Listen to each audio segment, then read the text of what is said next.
I'm a big Ohio nigga. A lot of niggas know me in Ohio and they love me in Ohio, man. Ladies and gentlemen, hailing from Cleveland, Ohio, I give you BVO. Oh, we boxing? Yeah, we boxing. I need that belt like it ain't no other option. So we punching and weaving and blocking. Defeat ain't an option. Let them know. Shoot a video, put it on BVO. Let them know. Every time I punch, it's a heavy blow. BVO, bound to hit like bricks cause it was set in stone. Let them know. I ain't getting body, but I'ma hit this flow. Yeah, way more than a show. This is BVO.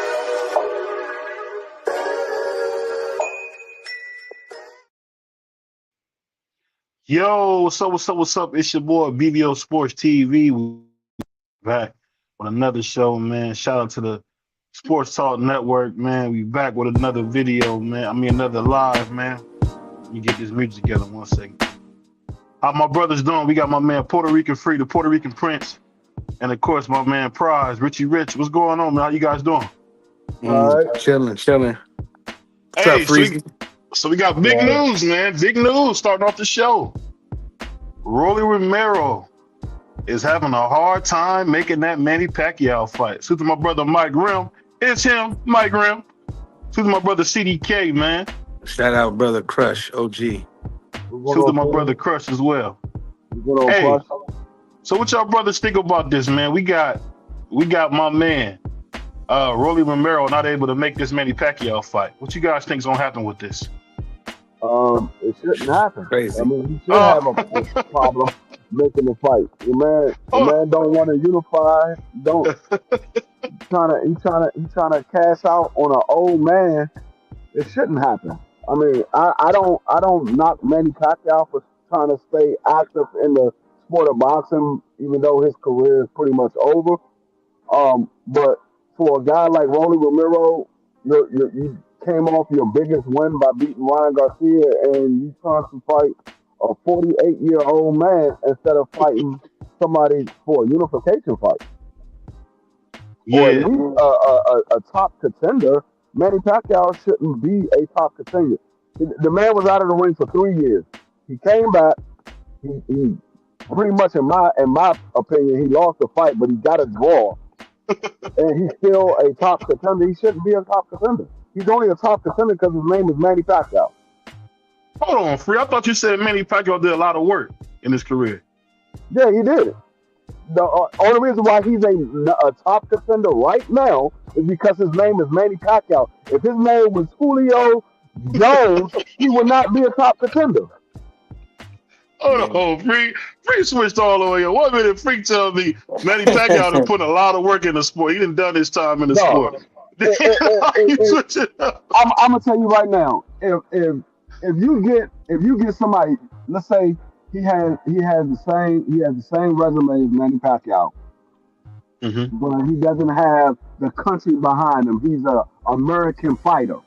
He has the same resume as Manny Pacquiao, but he's an American fighter. He's 48 years old. He was out of the ring for 3 years. He came back and got a draw with Mario Barrio, which a lot of people thought he lost because they thought Mario Barrio was holding punches. You think the people will be behind him saying he's a top contender? Well, I guess you're right. I think that Rolly is pricing itself out. I think that's what it is, because this shouldn't be complicated to make. I think Rolly's asking for... Huh? And he the A-side? No, not the A-side. There's nobody at welterweight that's going to be the A-side over Manny Pacquiao. No, I'm talking about over Devin Haney, because Devin Haney talking about he want to unify with him. I'm just saying, but wouldn't Rolly be the A-side? He's not the A-side over Devin Haney. Didn't he fight Tank? So what? Didn't Devin fight Loma? Hold on, Free. You told me Loma wasn't no star, Free. See, Free, we catching you today, Free. You told me Loma wasn't no pay-per-view star. I'm talking about according to the boxing industry, they put Loma on this high pedestal. So yes, Rolly fought Tank, but the difference is Rolly lost to Tank. Devin beat Loma. I give you that. I'll say this. Even though he fought Tank and then he beat Ryan, I thought that would put him up. I thought that would put him up there a little bit. You don't think so? Not over Pacquiao, bro. Or Devin. I'm talking over Devin. Over Pacquiao? No, over Devin, not Pacquiao. Even over Pacquiao Devin. definitely. No, Rolly only fought on one pay-per-view, and he lost that fight. He lost to Pitbull Cruz. He's not a household name. Devin's name is bigger than Rolly's. Devin is a bigger draw than Rolly. Rolly can sell a fight, but Devin is a bigger draw than Rolly. If you just go off of these guys is fighting in a main event, and then they let's say they fight the same opponent. Both of these guys are fighting a guy that's not really known like that. Devin will have a bigger crowd than Rolly will have at his fight. Devin is a bigger name than Rolly Romero. All right, I'll take that. What you think about it, Prize? Yeah, Devin's name is definitely bigger than Rolly Romero. But Rolly been around the block though. You know, he fought Tank, Ryan, Pitbull, Cruz. So, I mean, but at the end of the day, he not the A-side of nobody, bro. It's definitely Devin Haney. He got one person that he is the A-side of, Lewis Crocker. That's it. I don't even know about that, but okay, I wouldn't argue with it. Well, I'll ask you this. So, came out today, Big Martin Bacoli said he wants to fight Moza Tume. We hadn't really seen Big Martin since he lost that fight to Joseph Parker, which if I look at it now, I thought he was super out of shape. Do you guys want to see Martin Bacoli go fight against Moza Tume? As long as he in shape. I wouldn't mind saying that. I mean, Moses need to get his name out there. He needs to get some more experience under his belt. I wouldn't mind saying that. I don't think that Martin McCauley can beat Moses. If he lost to Joseph Parker, I definitely think he'd lose to Moses because I think Moses is way better than Joseph Parker. Well, wasn't he out of shape? You don't think that contributed to it, Free? It definitely was. No, I think Moses is better than Joseph Parker. I think Moses is better than Michael Hunter. He's in my opinion, he's a better boxer. He has better footwork, and he's a bigger puncher than both those guys. I think he'll lose. You would put your money on him beating Parker? I mean, beating Michael Hunter? Yes, I will put it on Moses. Wow. Most definitely. You forgot Michael Hunter had some good rounds on Usyk. I don't care what he had.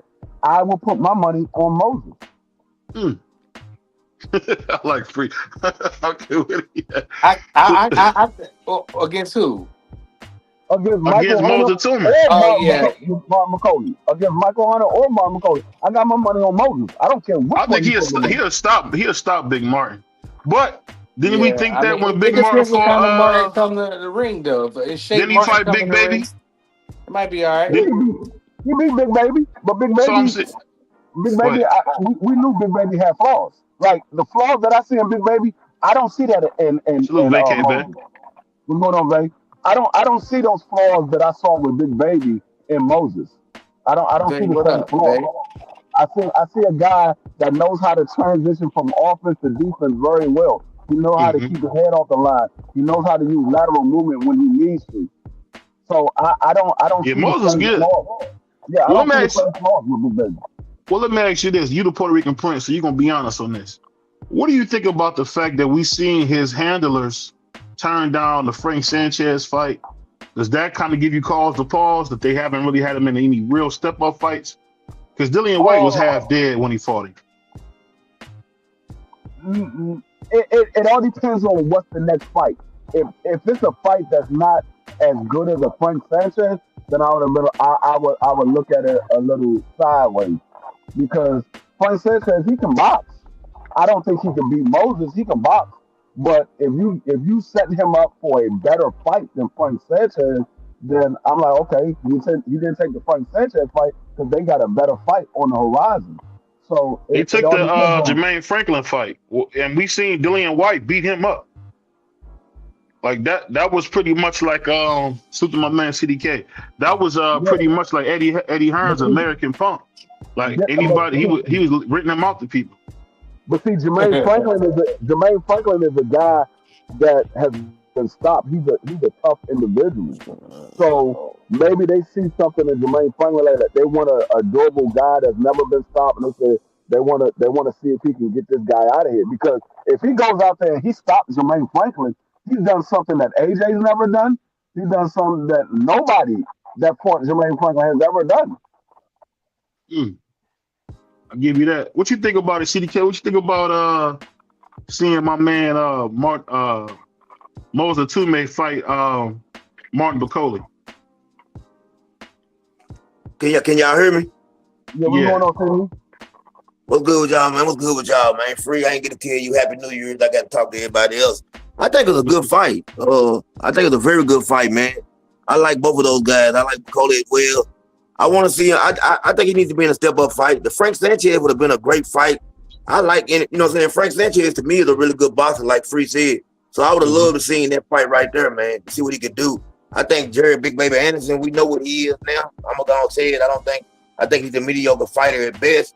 So, you know, I think he's going downhill. From here on, it's downhill for him. I mean, he's not going to beat I don't think he can beat any of the upper echelon. Wow. Yeah. All I can say is this, man. You speak very well and you're black. How did that happen? I think he checked out. No, perfect. I think when he lost to Martin Bacoli, he checked out of the sport of boxing. We seen him in his very next fight after that. The man, he looked like he was upset that he had to fight that night. Well, he looked good, Free. Yeah. He looked good. He looked good in that fight. I won't say he looked good. He looked okay, but he looked okay. Checked out. He's mentally checked out. I'm talking about, like, we seen the combinations. We kind of seen all that last night. He only cried about the elbows. It's not the same. Like, before the Martin Bacoli fight, even though he said he wasn't planning on doing boxing forever, we still seen a guy that was excited to fight. We don't see that anymore. At least the fight after the Martin Bacoli, we haven't seen that. And this has been the longest that we have seen him not have a fight. Normally we would see Big Baby Anderson in the ring every 6-7 months. We haven't seen him in the ring. Yeah. It's been going on over a year now since he's been in the ring. I think you gotta wait till we see what's going on with this Tubi stuff. You know, they're gonna be on Top Rank Classics. They could put him on Tubi. They could have put him on an undercard on Tubi just like anybody else they put on Tubi. They put his bag on Xander Zayas on Tubi, and he's fighting unification. Hey, but this is the thing that got me with this. So Martin Bacoli's team came out and said when they got the offer from Moses, they sent back a counter, and Moses never answered. What you guys think about that? Was that a good sign or a bad sign that Moses never answered the counter offer? For who? For Bacoli? When Moses sent the offer to Bacoli. And Bacoli never responded? No, he responded with a counter offer. But you got to remember, Frank Warren pretty much has like 6 or 7 of the top heavyweights. So whatever he offers is final. Well, so I wouldn't put that on Moses. It's up to the promoter. The promoter is the one that's making the fight. Moses is not making the fight. So I'm not going to put that on Moses. He don't do the negotiation. He's not that type of fighter at this point in his career. He's just a guy that they say, okay, this is their next opponent. He's just going to run you to fight him. So he's not at that level where he's making a negotiation. So that's up to his promoter. They sent the offer over. They sent the counter offer. Then his promoter got to respond to the counter offer. Either it's a yes or they're going to say, no, this is the counter offer to your counter offer. So speaking of that, man, one thing that came across my desk that kind of had me excited. What do you guys think about? Looks like Vladimir Klitschko has scheduled a fight. He's supposed to come back in June. Are you guys excited about having Vladimir Klitschko back in the ring? Man, if Klitschko coming back, they might as well put him in a fight with Manny Pacquiao. Manny Pacquiao wants to get back in the fight. Put some old guys in the fight. Right. Man, I agree. Klitschko he need to have several. He don't turn February until the end of the. He don't turn free till the end of the year. Free, bro. Stop, bro. You got a 48-year-old man still trying to fight, and you got a 52, 53-year-old man still trying to fight. Put them two old dudes in the ring together. Yeah, well, they should do an exhibition together. Klitschko and Pacquiao. That would be massive. You a goofball, but let me ask you guys this. So something that came a wrestling match. So when we see the Deontay Wilder and the War Jasora, there's only one War Jasora. It's going to be Zilly Zhang and Triple D on that same card. Are you guys excited about that heavyweight card?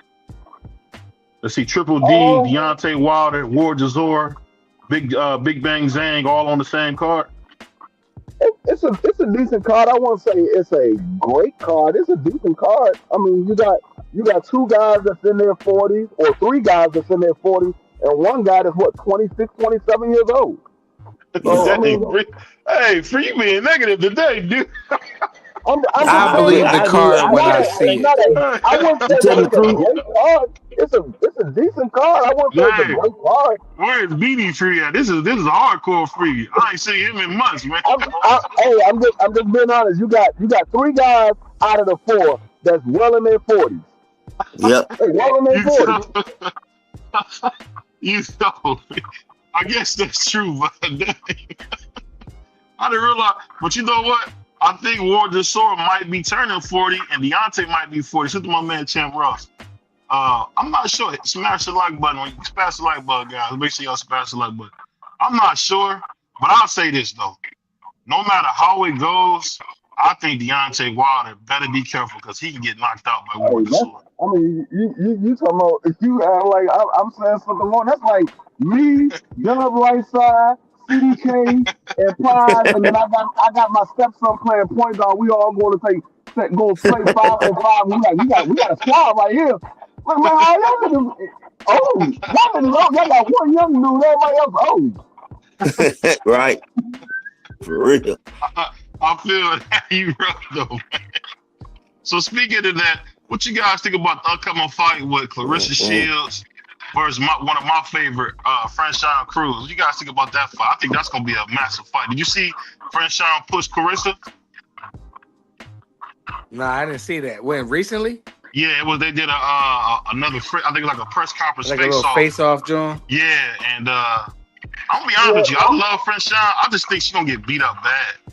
I think they trying to sell the fight because everybody knows that they're good friends, and even when they going back and forth, they cracking jokes with each other, both of them laughing. So I think they just trying to sell the fight because nobody really is buying into the fight. I mean, granted, Franchise Cruz is a decent fighter. Clarissa Shields is a great fighter. We already seen them fight before. The only difference is these young ladies are older now. So we like, okay, is it going to be different? The only thing I can see is Clarissa Shields might be more experienced because that was her very first fight. She's more experienced now, and Franchise Cruz is older now.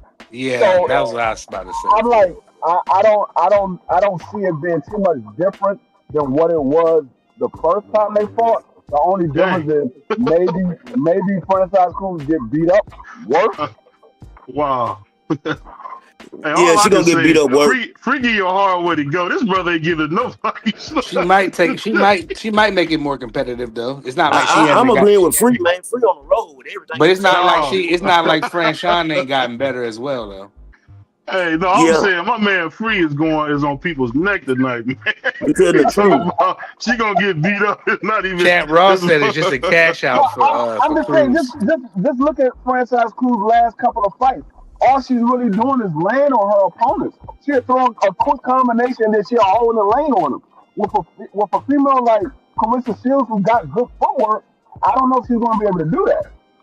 Yeah, she ain't doing no road work. Can beat her. I don't think, and I love Franchon. I don't think Franchon or Shadasia Green can beat Clarissa. I just don't think so.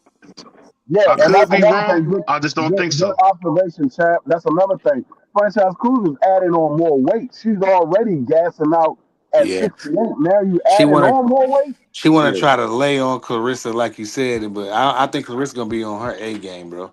It worked for Klitschko. She ain't Klitschko. Klitschko was all she didn't have Manuel right Stewart, and she ain't have Manuel Stewart either.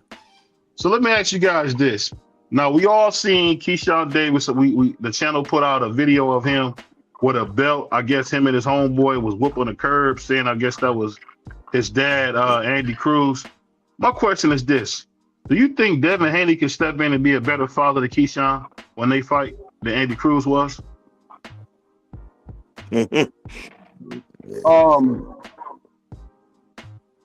No, I think it'd probably be the same. You got a dad that put belt to your ass, and now you gonna have a stepfather that's gonna put belt to your ass. That's the problem with him. He don't have a dad to whoop his behind before, so that's why he acts out and crash out like that. I get it though, but because you got to think like. So the reason why I'm not, I think he's corny with how he did it and the timing. But you got to remember, this man Andy Cruz running around here calling Keyshawn his son. Like Andy Cruz, like I'm your daddy. So for Keyshawn to bomb back after he lost is kind of understandable. But I mean, I wouldn't have done it because like you gotta go do that. You know what I mean? You not Martala. You gotta go beat Andy Cruz. He should have been fought. He should have been fought the kid. See, my whole thing with it, I understand what he was trying to do, but it don't look good with you doing it. Yeah, the timing. That's what I'm saying, Free. The timing was way off. Yeah, he lost to Raymond Mercado. For one, that wasn't you. For two, Raymond Mercado is better than any opponent that Keyshawn has ever faced.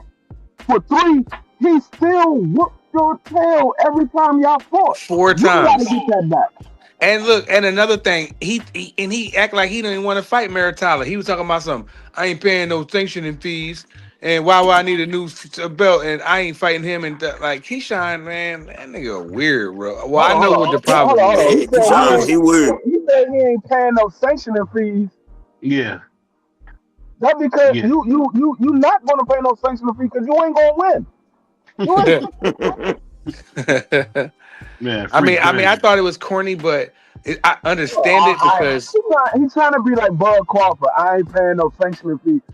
You just had a belt. Your last fight, you had a belt. You lost it on the scale. If you wouldn't have lost it on the scale, you would still be saying you were champion. You would have been still paying no sanctioning fees. I seen a really good clip that made me think about Keyshawn. Girly men.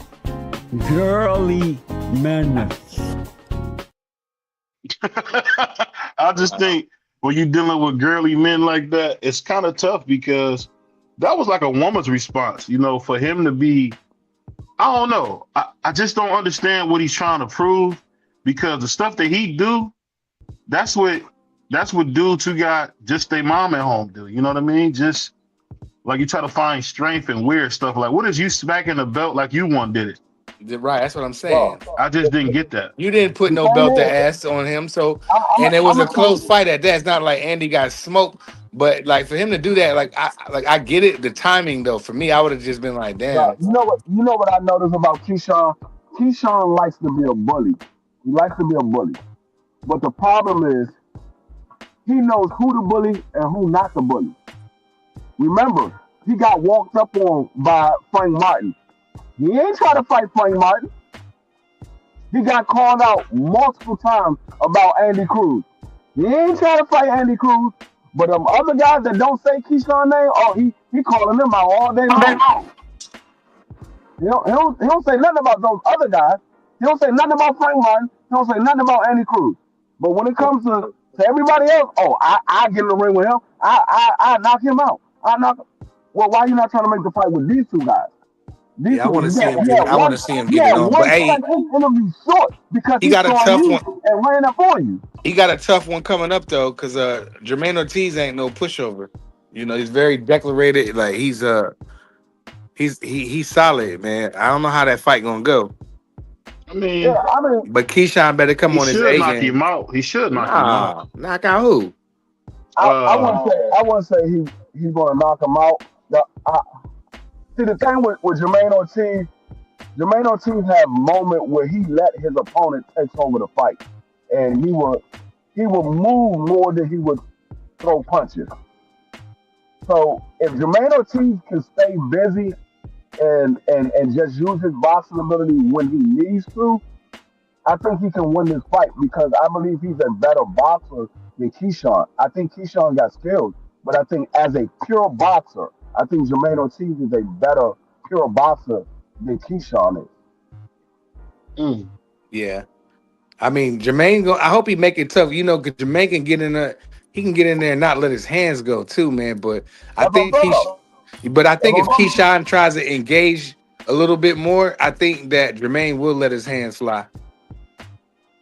Yeah, Because I mean, if you look at the Tio fight, Jermaine Ortiz was doing well in that fight, but it was too many moments where he wasn't letting his hands go. He was Yeah, just moving around the ring. yeah. I think he could have won that fight if he would have let his hands go. He was just moving around the ring, making sure he didn't get hit instead of setting up when Tio missed, make him pay when he missed. He was just He would just moving. be out of Tio there. would miss and then he'd get out the way instead of making him yeah. pay once he missed. I thought he beat up Lomachenko. I know a lot of people don't think that, but I thought he beat up Lomachenko. No, I thought he won that fight against Loma. I thought he won that fight. I mean, it's one of them. It's just one of them fights where I think with him he's good, but not good enough.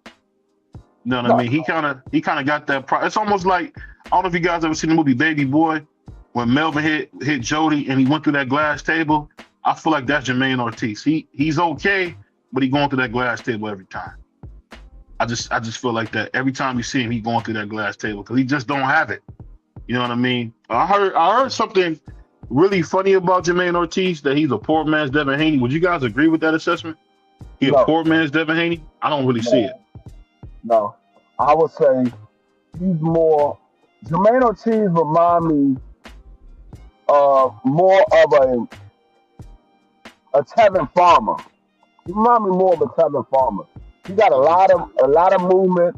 He can box very well, but when he step up the competition, he always falls short. And that's the same thing I see with Tevin Farmer and Jermaine Ortiz. They both box very well, but when they step up the competition, they fall short.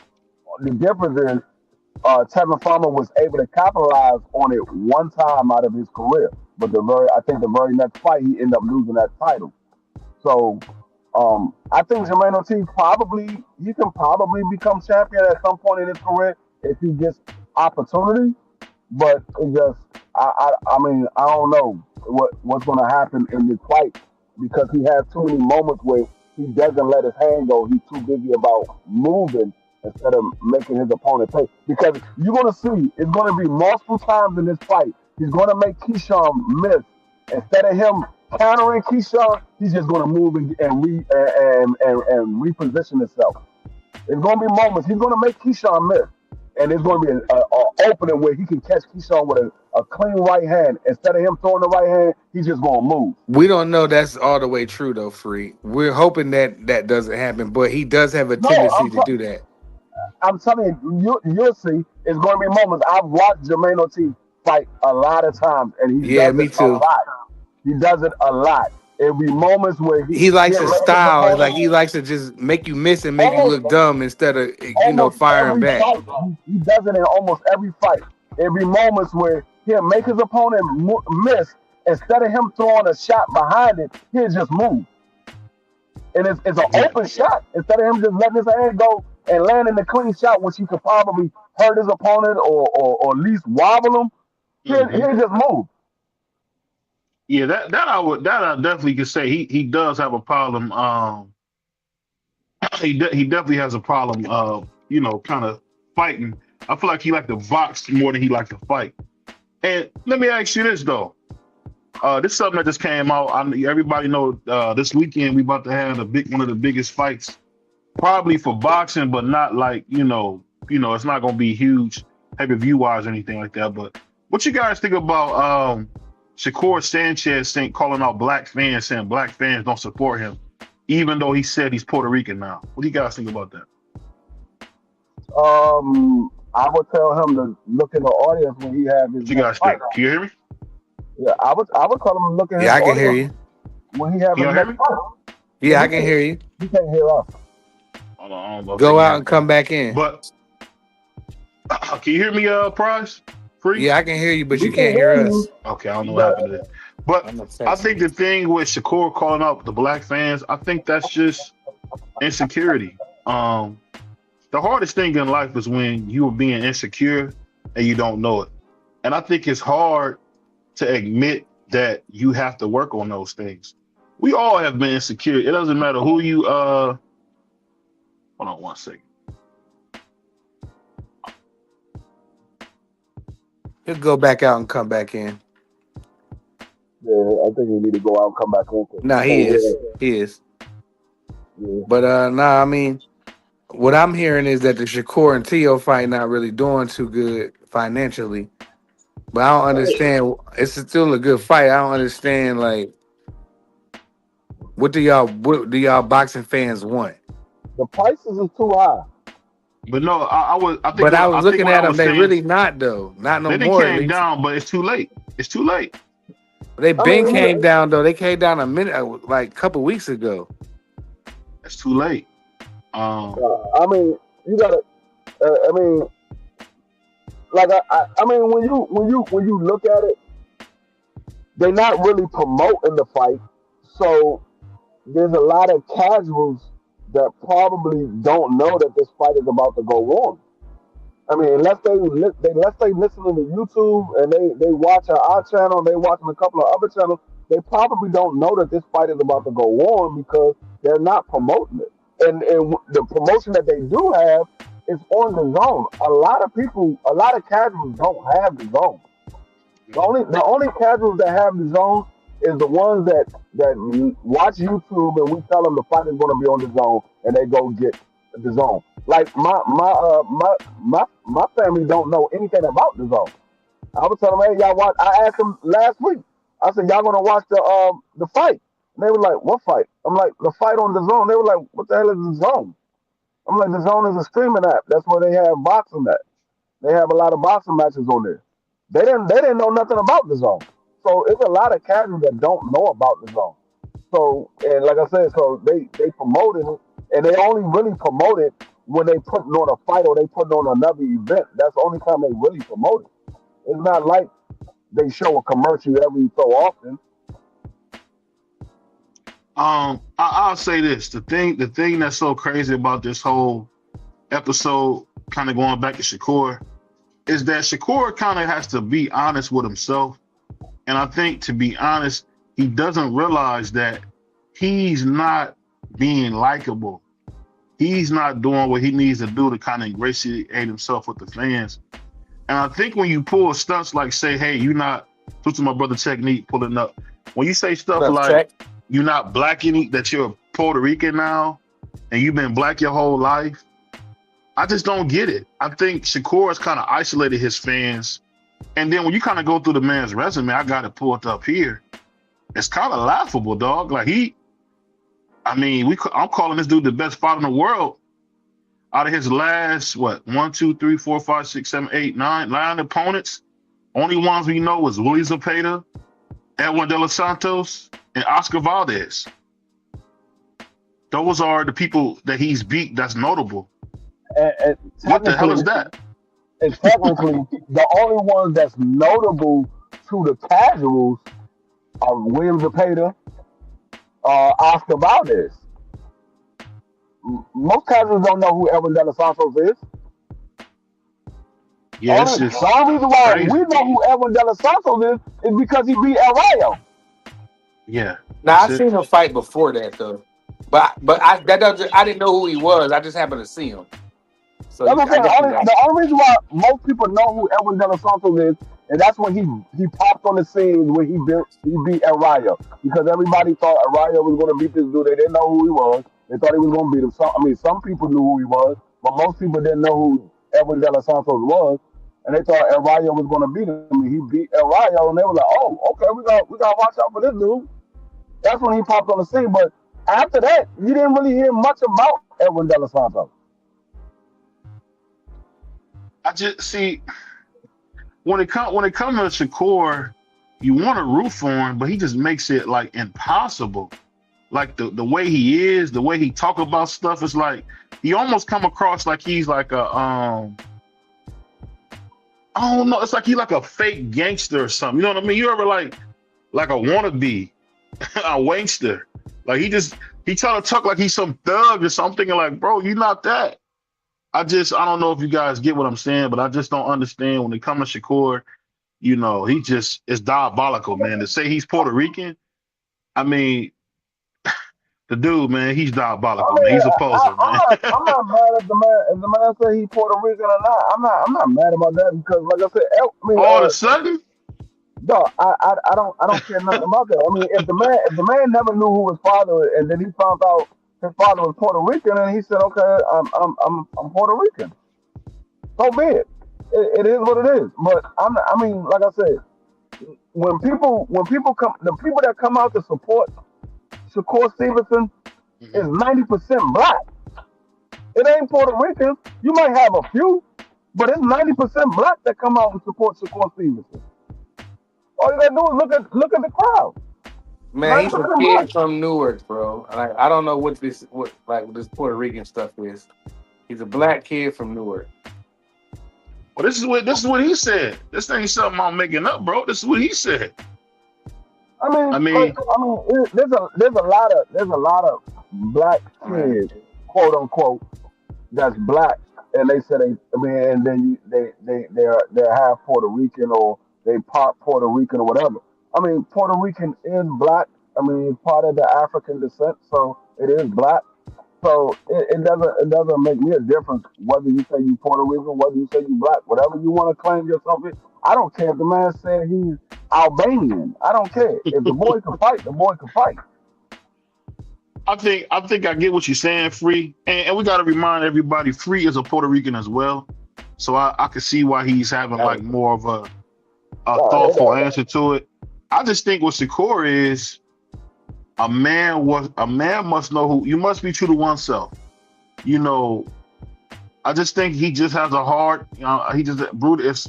It's one of the dopest things you ever heard Brutus say in the Caesar players. A man must be true to oneself. I think he struggles with that. Salute to my brother Uncle Cash.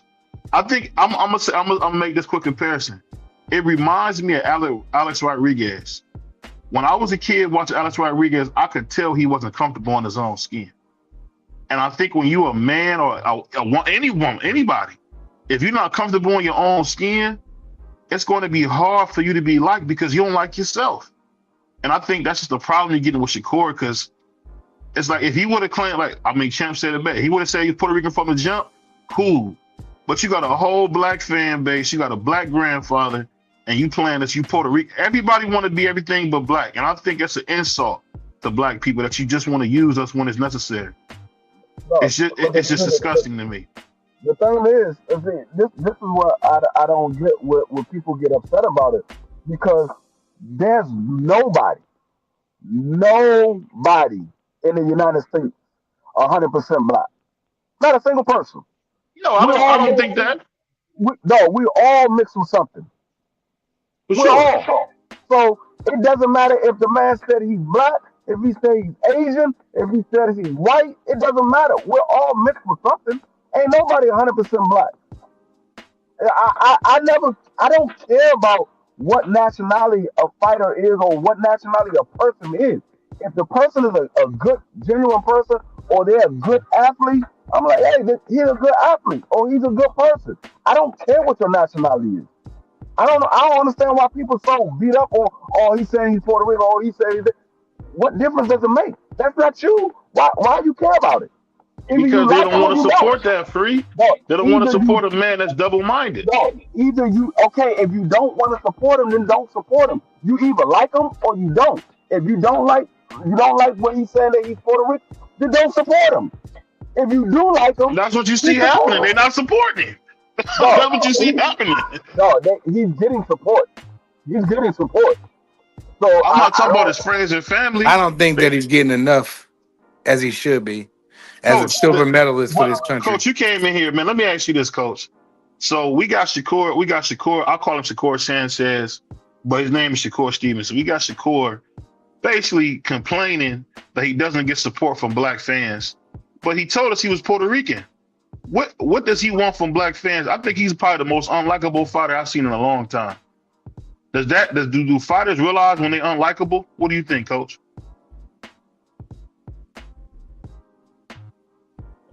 Oh, shoot. You hear Coach, me? can you hear me? Oh, my bad. What'd you say, Coach? I said I don't think it's an unlikable or likable situation. I just think that because we all support fighters. I'm a big Canelo Alvarez fan, but I'm also a big Bud Crawford fan. I'm a big Earl Spence fan. I like Monster Inoue. There's a lot of fighters I like. I think it more or less comes down to they're a fan of styles, and when we are a fan of a style, if that's not a style that suits our liking, we're not going to spend our money for something that doesn't suit our liking. I think that's all it is. I think we've had so many differentiating fans now, as opposed to years ago, where fans are here to see blood. That's the number one thing they're here to see.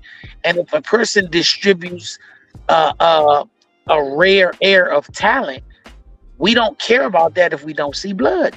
We're in a violent natured sport, and we came here for the violence. If we know and you tell us we're not gonna get that, then what are we doing here?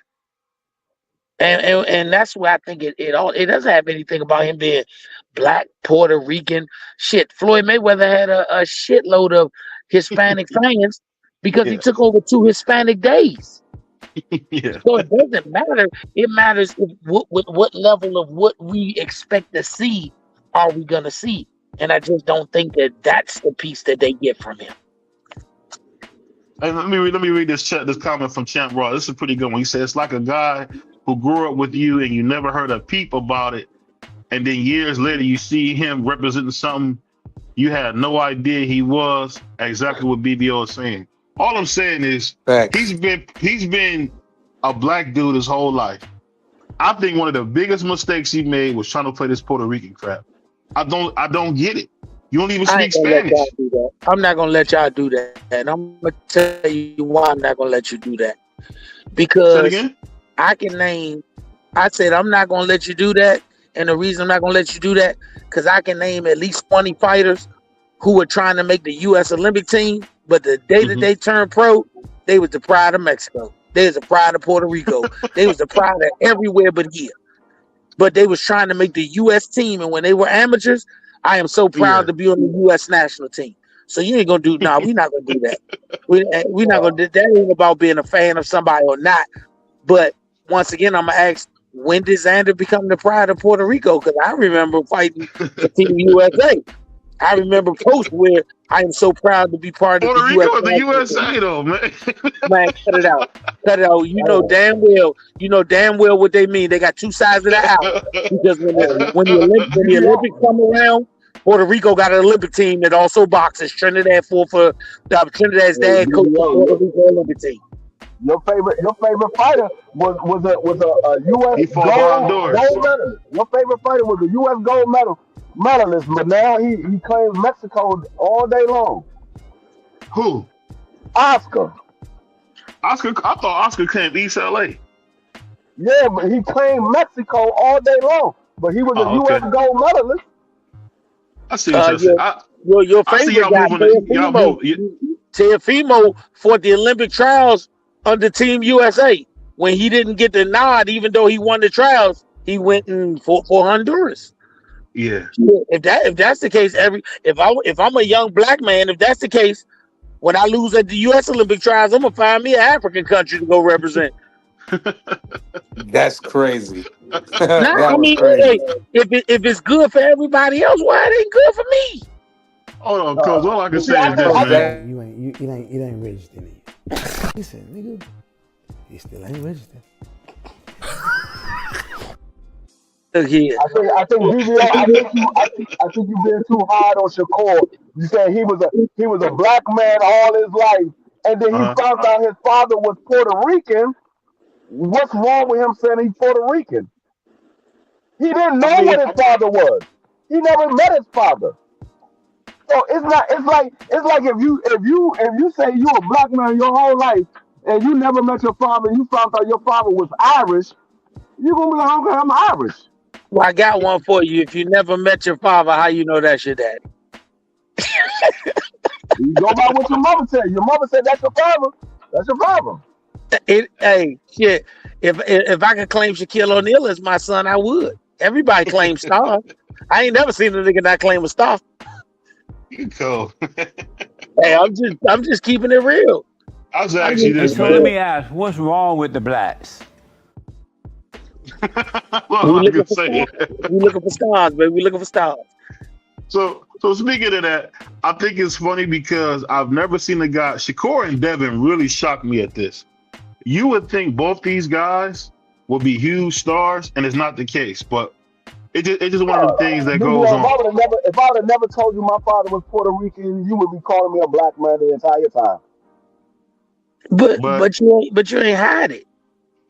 Yeah, you told me from the No, gate I'm not that you was hiding. Puerto And I'm Rican. not talking about Shakur. Shakur I know hit what it. I, See, I Coach know just what said I it. am. He hit it. But see, Nah, I'm not talking about Shakur. I'm it's the talking about same thing. anybody who did the U.S. thing.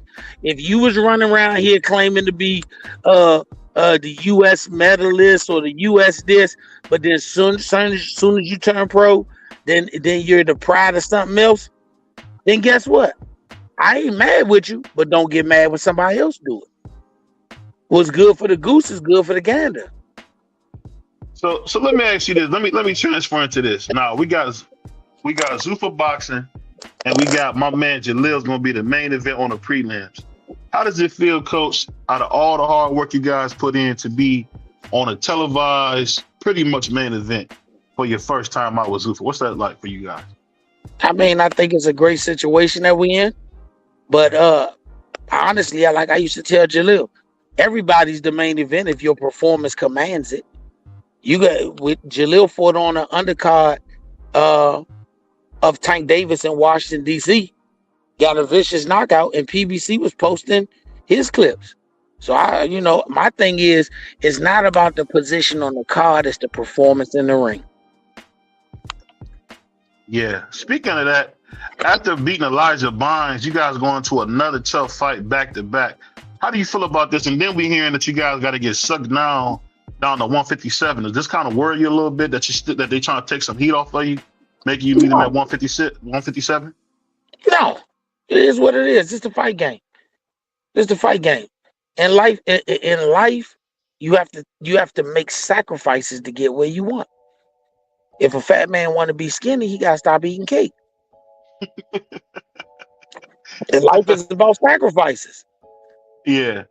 So going into this, being a coach, do you feel like this is a big opportunity to kind of display your skills in coaching?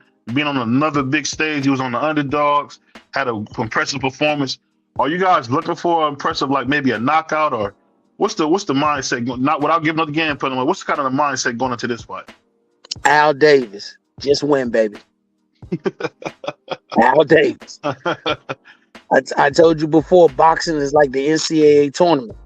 Mm-hmm. Win and move on. Whether it's by 1 at the buzzer like Ty's Edney, or whether it's by 50 in the national championship game like UNLV running Rebels. It don't matter how you get it done. Get it done. When it comes to the big nights, when you have to perform for titles, when you have to perform for eliminators, you got to get it done. I think sometimes people put a lot of things in front of getting the job done. And I do say be as impressive as you can be. If the knockout comes, it comes. Me and Jalil, we never say we're going to get a knockout. Jalil's fight against Elijah Bynes, I said, hey, hey, I'm looking for a good fight. Jalil tells the man, if I don't knock you out, I'm going to be disappointed in myself. My role as the coach is to game plan to get a W, not to game plan to get a knockout. If it comes, it comes. If it don't, it don't. Win and move on. So let me ask you this. Can you talk a little bit about your opponent? I know you guys, he's only had 2 losses, or is it just 1? Oh, he has 1 loss. He has one loss. loss. My bad. He lost to Andres Katarakis. And Andres Katarakis is a very good fighter. The young man can fight. He's a quality guy. I think everybody is everybody's opponent. When the fight is made, everybody is everybody's opponent. So he's not just our opponent. We're his opponent. So speaking of this, like when you see a fight like this on your way up, would you say it's a tougher fight than Elijah Bynes? Because I think the Elijah Bynes fight is kind of underrated. I don't think people realize that Elijah Bynes was stopping people before you guys ran into him. You're only as good as your last gunfight. That's all. You have to beat the every time you're in a gunfight, you have to win by 0.01. That means you were a split second faster than the other guy, and you move on. Some nights it might take a 4.2. Some nights it might take a 5.1, and some nights you might have to set a record. But always your draw has to be better than the other guy. So every night that you fight, you're fighting the best man you've ever fought. Go ahead, Free. I know you got a couple of questions about what Coach on is coming up fight. Go ahead, Free.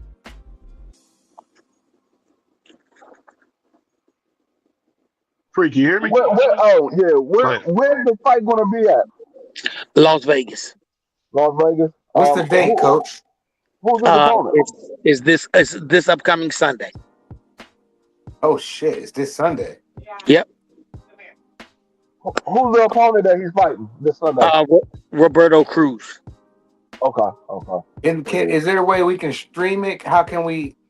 Paramount Plus. Everything Zuffa is Paramount Plus. Okay. Yeah, you got Paramount. You get to watch it for free. Yeah, they bring it back. They bringing back boxing greatness by making it where everybody can see it. Yeah, that's dope. Yeah, everybody can see everything.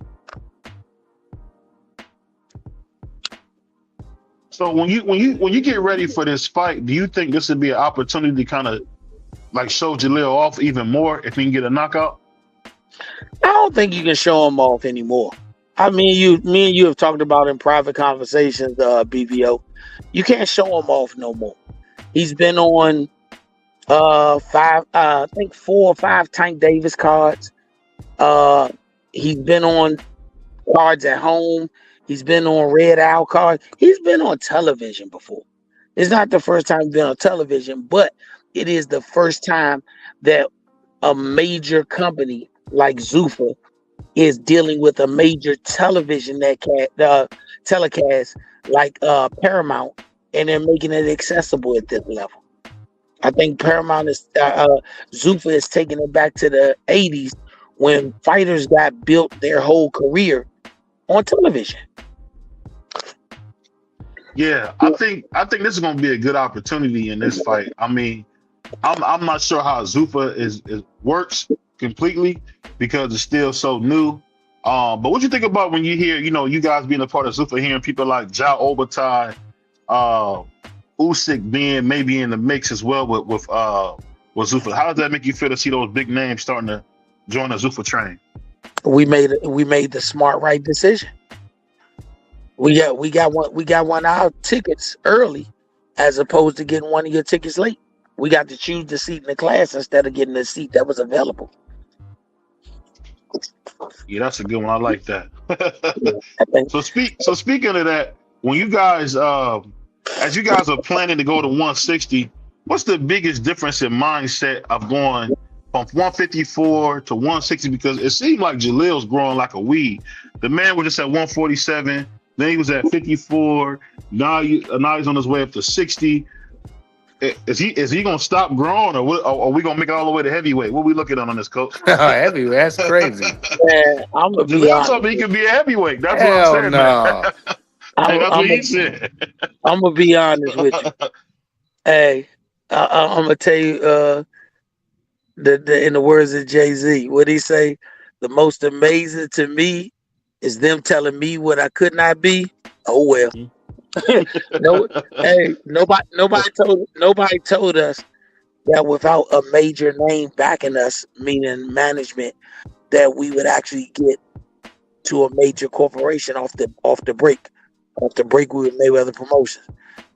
People said when we left Mayweather Promotions, without a major manager, you wouldn't be able to get picked up by somebody else. I think we were free agent for like a week, and then we were with Matchroom. Nobody thought that when we left Matchroom, we would be picked up by another major. We were Zuffa. So Jaleel's whole career, we've had a great team, and as a team, we've constantly done what people said we could not do. So I love it when people say we can't. I love it. I have no problem with it. I always just tell them, mark this date on your calendar. And when we do it, just come back and say, damn, they did it. So let Go ahead. My bad. Go ahead. No, go ahead. My No, bad. go ahead. We don't mind taking the long road. We don't mind Yeah, taking the that's what. long road. People forget. It's people out here that really ask me, how does it feel to be in this position at 26 years old? I be like, who's 26? They be like, Jaleel, he's with Keyshawn. I said, Jaleel is 22. He just turned 22 last year. They be like, what? Then it becomes realistic to him. Like, brother, he been putting hands and feet on niggas since he was 14. That's why I think he older than what he is. Yeah. Yeah. I think the kid got a lot of talent. And let me ask you this: being his manager and coach and father, how do you keep a guy like him who said he loves to eat away from the dinner table? Because that's one thing I always hear Jaleel talk about is buying food or going to look at some food. How do you keep him away from the food, man? I tell him he has to get the mind of a professional. And he has to get the mind of an adult and understand this is not for fun, it's your business. So when you want to eat, you can eat. When you know it's time for you to do what you got to do, you got to understand you got to do that. I love the time we spent with Floyd Mayweather. Floyd Mayweather was a very ingenious part of that because Floyd is an eater. But Floyd also is a worker. So when he eat that garbage, Floyd don't go to sleep on that shit. That man run in the middle of the night. I think he might be the only dude I know that got a gym bag packed in the trunk of every car he got. So that tells you something right there. Yeah, cause I remember Floyd when he fought Pacquiao, he said he eat pizza, he hang out with chicks all day. You remember that? I don't know, Prod, you remember that? Yeah, that was crazy. So I mean, his dedication is like nobody else. So if you can get any time to be around him, just be realistic. The man almost 50 and still look the same as he did when he was in his fighting prime. He still looked the same. Physically, he looks the same. He does. But he's working out a lot. Him and Klitschko, I feel like they embrace it as a lifestyle outside of just boxing. Because I look at them both, they both look like, as D. Free would say, not so much Floyd, but Klitschko cut up like a bag of dope at 49 years old. That ain't easy to do. You know what I mean? That's just not easy to do when you think about him at that age. But speaking of this, being with Zuffa, what would you say you would want to see next after this fight if you guys are able to be successful? Another check. Another check. This dude's crazy. I mean, these are paid rights. What do you do this for? You do it to get paid. You do it to get paid. If you run around here talking about I'm gonna do this because I want to win 7 belts, you could be disappointed at the end of your career. But if you say I do this because I want to possibly win 7 million, if you come up short but you only want 4.5 million, you ain't disappointed. So let me ask you this: what did you think about Gary Russell Jr. coming out and saying, "I think my nephew has a chance to be special"? Like unsolicited. What did you guys think about hearing that from the former champion? I mean, he been around Jaleel all his life. I mean, in all honesty, he may know him better than anybody else because he's been around him from the beginning. He was there when it was time to punch Jaleel in the mouth and don't care about if he cried. That's the problem. That's the problem with these fighters nowadays. I'm gonna be honest with you. Jaleel, we came up in the Terror Dome. We came up in the Terror Dome. And if you wasn't able to do your thing in the Terror Dome, then you shouldn't be fighting. Gary punched him in the mouth. Antoine punched him in the mouth. Tony punched him in the mouth. Alan punched him in the mouth. He's cool with it. Because once again, you got to think, even a baby out of that camp is a vicious motherfucker. Yeah, I thought that was pretty cool. Hey, D. Free, what'd you think about your cousin Gary Jr. going out of his way to compliment Jaleel in that way, saying, "I think my nephew would be special"? What'd you think about that? I thought that I've never heard him do that ever, except for Deontay Wilder. What'd you think about him going out unsolicited, saying that about the young fighter? I mean, he knows what he's seeing in Jaleel. Jaleel is a guy that came up similar to how he came up, and he knows that Jaleel is not going to back down from anybody. He's going to put on a show. He's going to come out there. He's going to try to win every time he step in the ring. So I wouldn't expect anything different from Gary because he knows real when he see real. He knows dedication and hard work. Like Coach said, he's been in the gym with Jaleel since Jaleel was a little boy. He knows what the hard work and the dedication that Jaleel puts into his craft. So I wouldn't think anything different. So let me ask you this, Coach. Being the fact that you guys grew up in that gym, I always talk about how you came up under Big Gary, my favorite trainer. I'll put him up there with Eddie Futch. A lot of people don't know what I mean when I say that, but when you come up with a trainer like him, does Jaleel have that same thing we seen with Gary Antoine where, yeah, he can come seek and destroy, but does he have that boxing ability like we seen with Gary Antoine when he fought El Rayo? Can Jaleel do stuff like that as well, too?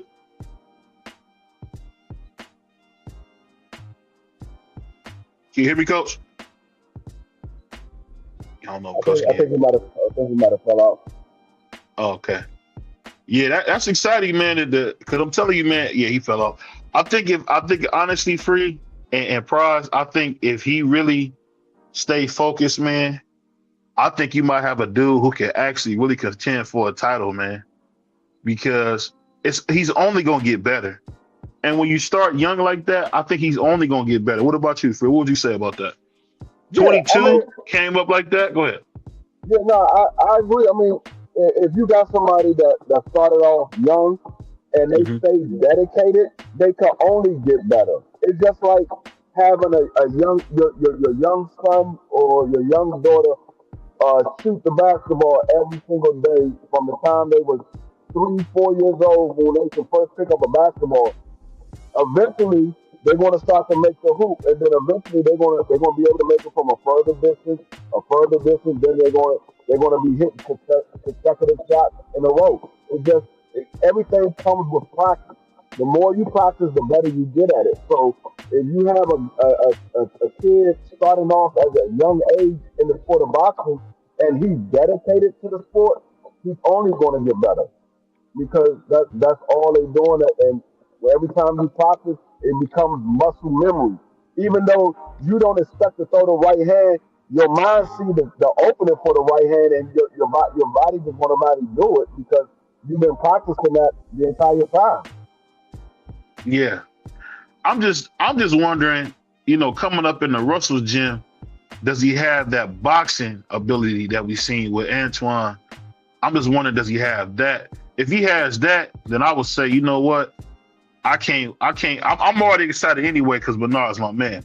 But I'm just wondering, does he have that? Because that, to me, that's such a staple of the Russells. Even though they all fight different, the fact that they can all box. Oh, Coach, you back? I don't know if Coach can hear me. I think that's a special thing. I'm back. Can you hear me, Coach? I'm back. Yeah, I'm back. That mother. Hey, look, that snow so vicious. Everything together on his end. You hear me? Hey, Prize, you there? Yeah, I'm here. That snow is vicious, Coach. I had my snow blower out, and all my neighbors looking at me all sad with their shovels. I banged my yard and put my shit back in my tool shed and came back in the house. Man, look, that's a vicious. You a goofball, That's a vicious shot. You would go out there and not help nobody, rich dude. Man, Nobody help me do nothing. Care service. Man, right. Ain't no lawn care service. Shout out to Chico, man. Shout out to Chico. I'm gonna tell you something funny. I was in the house sleep. My wife woke me up and she was like, "Hey, babe, Diamond said her boyfriend's car got stuck in the snow." I looked out the window. I was like, "Yeah, there's about 5 cars up there stuck. Have each one of them help each other get out. I'm not going out there. I'm not doing it. No sir. It's too damn cold. Ain't nobody help me when I got stuck. I had to get myself out. I do good until my hands get cold, man. Hey, once my hands get cold. That's the best way you learn how to drive in the snow. You get stuck and figure out how to get out. You will never get stuck again. Reverse drive, rocket out of there. Yeah, I don't know what's going on.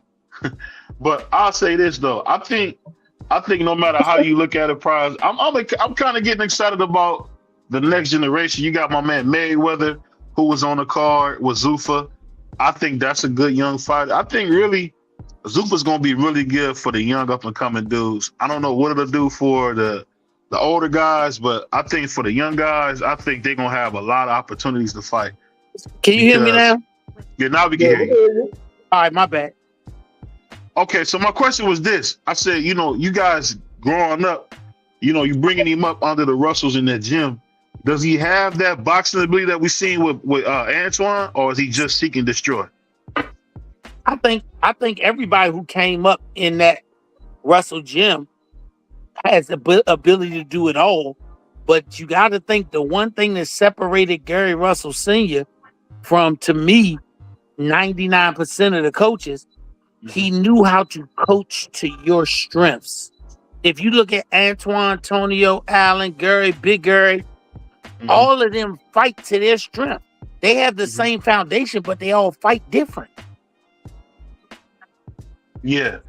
I'm just wondering like that, I don't know if you seen the Junior's last fight, he looked incredible. I'm wondering, does Jalil have that to be able to swim without getting wet ability? Hell no.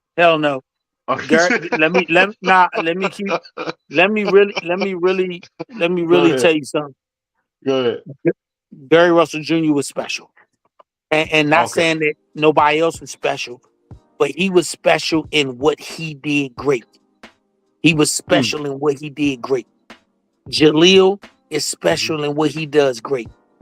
Antoine is special in what he does great. Gary Jones was special in what he did great. All of them came from the same tree. They just grew a different vine off of that tree. You ain't never only tree you see go straight up, and it ain't even a tree. That's a telephone pole. It just happens to be wood. If you see a tree, they got branches that go in all directions, but they still come from the same tree. That's a good point.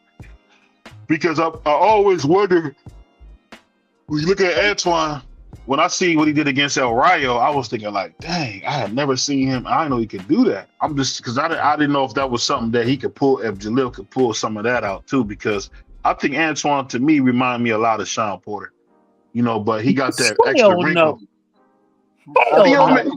No, he got better since then. Hell no. I keep trying to tell them they tripping. I heard BBO say it. I heard Del Rice say it. I'm like, no, Antoine is nothing like Sean Porter. Nothing at all. Sean Porter was, to me, a very rough and tough guy who could wear you down and you'll get stopped. I think Sean Porter more or less exhausted Paulie Malignaggi than knocked him out. He's exhausted him. He was real dirty in that fight, but I get what you're saying. He wasn't dirty. He fought Sean Porter's fight. And if you say, his elbows, come on, man, look here. Well, I hope you never go see. I hope you never watch a movie with gladiators fighting. The object is to win. The object is to win. Bro, you scraped your elbow across my face, man. Did he get problem, man? Listen, did he get warned? Did he get warned? Yeah, he got warned. Okay. Did he hold on? Did he lose a point? No, he kind of stopped it and kind of did it off and on. No. If you know how to go as close to the edge of a cliff but not fall off, did you fall off the cliff? He's about to fall off. He was laying on the cliff. But did he fall off? No, he didn't. I like how he did that. So he pushed it to the edge. If he pushed it any further, they would have disqualified him. So does that make Sean Porter a genius? It make him a dirtbag. What do you think? No, it makes him a genius because he knew how far to go without getting disqualified. Oh, okay, so you go and you basically running the man. you just roughhouse this man to you go right up to the edge, but you always come back right before you go over. That's what he kept doing. He kept going right up to the edge and he come right back. So that means he fought a perfect fight. I guess you can say that. Fries, Fries, free. Y'all hear this, man? I know I can't be the only one hearing this, dude. I'm not, like I said, Coach is wild. I'm not, no. He must have not seen that Paulie Malignaggi fight. No, I saw it. because you say he roughhouse, ain't that the same thing you telling T.O. to do to Shakur? Yeah.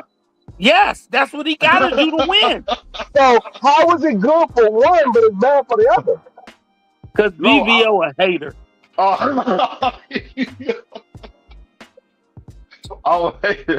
All I'm saying is this. I would love to see exactly what Sean Porter, what you say Sean Porter did to Paulie.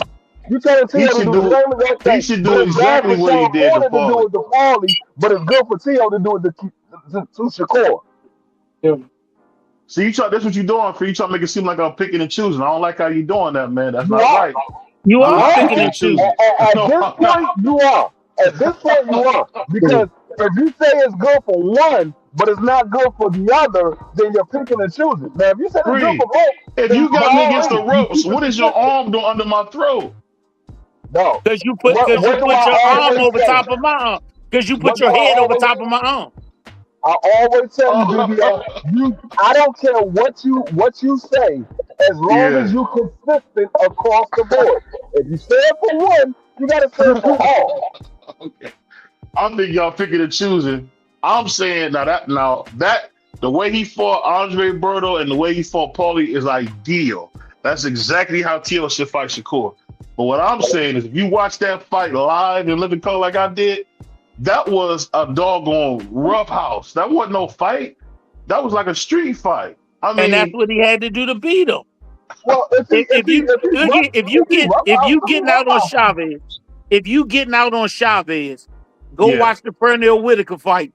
They told Pernell, look for the low blow. They did, and he did.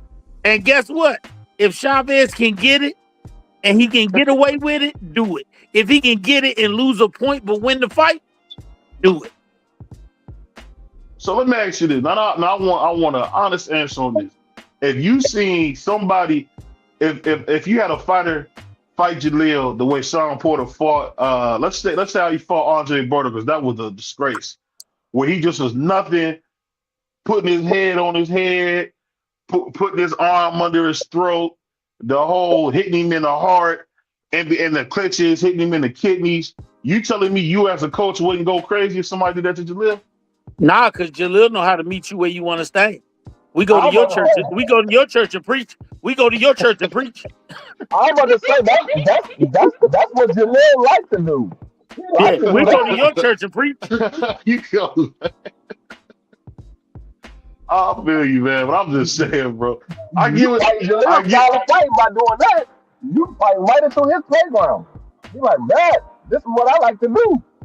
Man, I'm talking about if somebody was throwing Jaleel's ass around the way you seen Sean Porter throwing Paulie. He was throwing Paulie around, man. What was y'all dudes are sick, man. Y'all seen that fight. And that's because Paulie couldn't do it back. Like my grandfather used to say this all the time. Smash the like button. I don't want to have to keep repeating myself. Smash the like button, people, please. Tell them again. Please smash the like button. It's free, y'all. Come on, y'all. We almost at 8,000. Help us out, y'all. My granddaddy used to say, some people do what they want and some people do what they can't. We just happen to be one of them people that can do what they want. Hey, I'll put it like this. I'm gonna send you the fight, bro, because I know you haven't seen that fight in a while. It a bunch of times. He was throwing that nigga around the ring like a rag doll, man. And he's supposed to. With that situation, you can't get mad at Sean Porter. What you tell Paulie is, man, next time you fight him, you gotta get your weight up. Because I don't think it was a weight thing. I think it was a strength disparity, man. No. If a person is throwing you around the ring and you can't do nothing about it, then you need to go back to the drawing board and figure out how you need to take care of that. Because if one person's able to do it, you don't think somebody else say, "Oh, hey, he just muscled him." Yeah, hey, all you gotta do is put the pressure on him. He can't handle that. Put the pressure on him. He can't handle Even that. Steve Farhood said it should have been points taken away in that fight. But I'm gonna leave it alone because I see what y'all saying. And I do agree, I want to see Shakur do that same thing to Shakur. But I'm just saying, I don't want to make it seem like I'm picking and choosing because I'm not. I'm just saying, Paulie was a little guy, a smaller man, And we seen Sean Porter. That was no skill. That was a straight up house. He basically told this dude, "You do what I tell you. You don't leave the cell when I say." That's what Sean that was. Sean Porter showed you what you do. Sean Porter showed you what you do when you got a superior boxer in front of you. So you need to send it to Tio and tell Tio, if you watch this fight, you don't even need a coach. No, he don't. That's what he got. I think he can do that to Shakur. I think he could grab me, go up under his chin. I mean, he did a lot of dirty stuff that you don't really see no more. He kept hitting him in the front of his hips. Tio said he's gonna do that too, so that's exciting. Because Tio is saying when they get close, he's gonna make sure he hit him in the hips.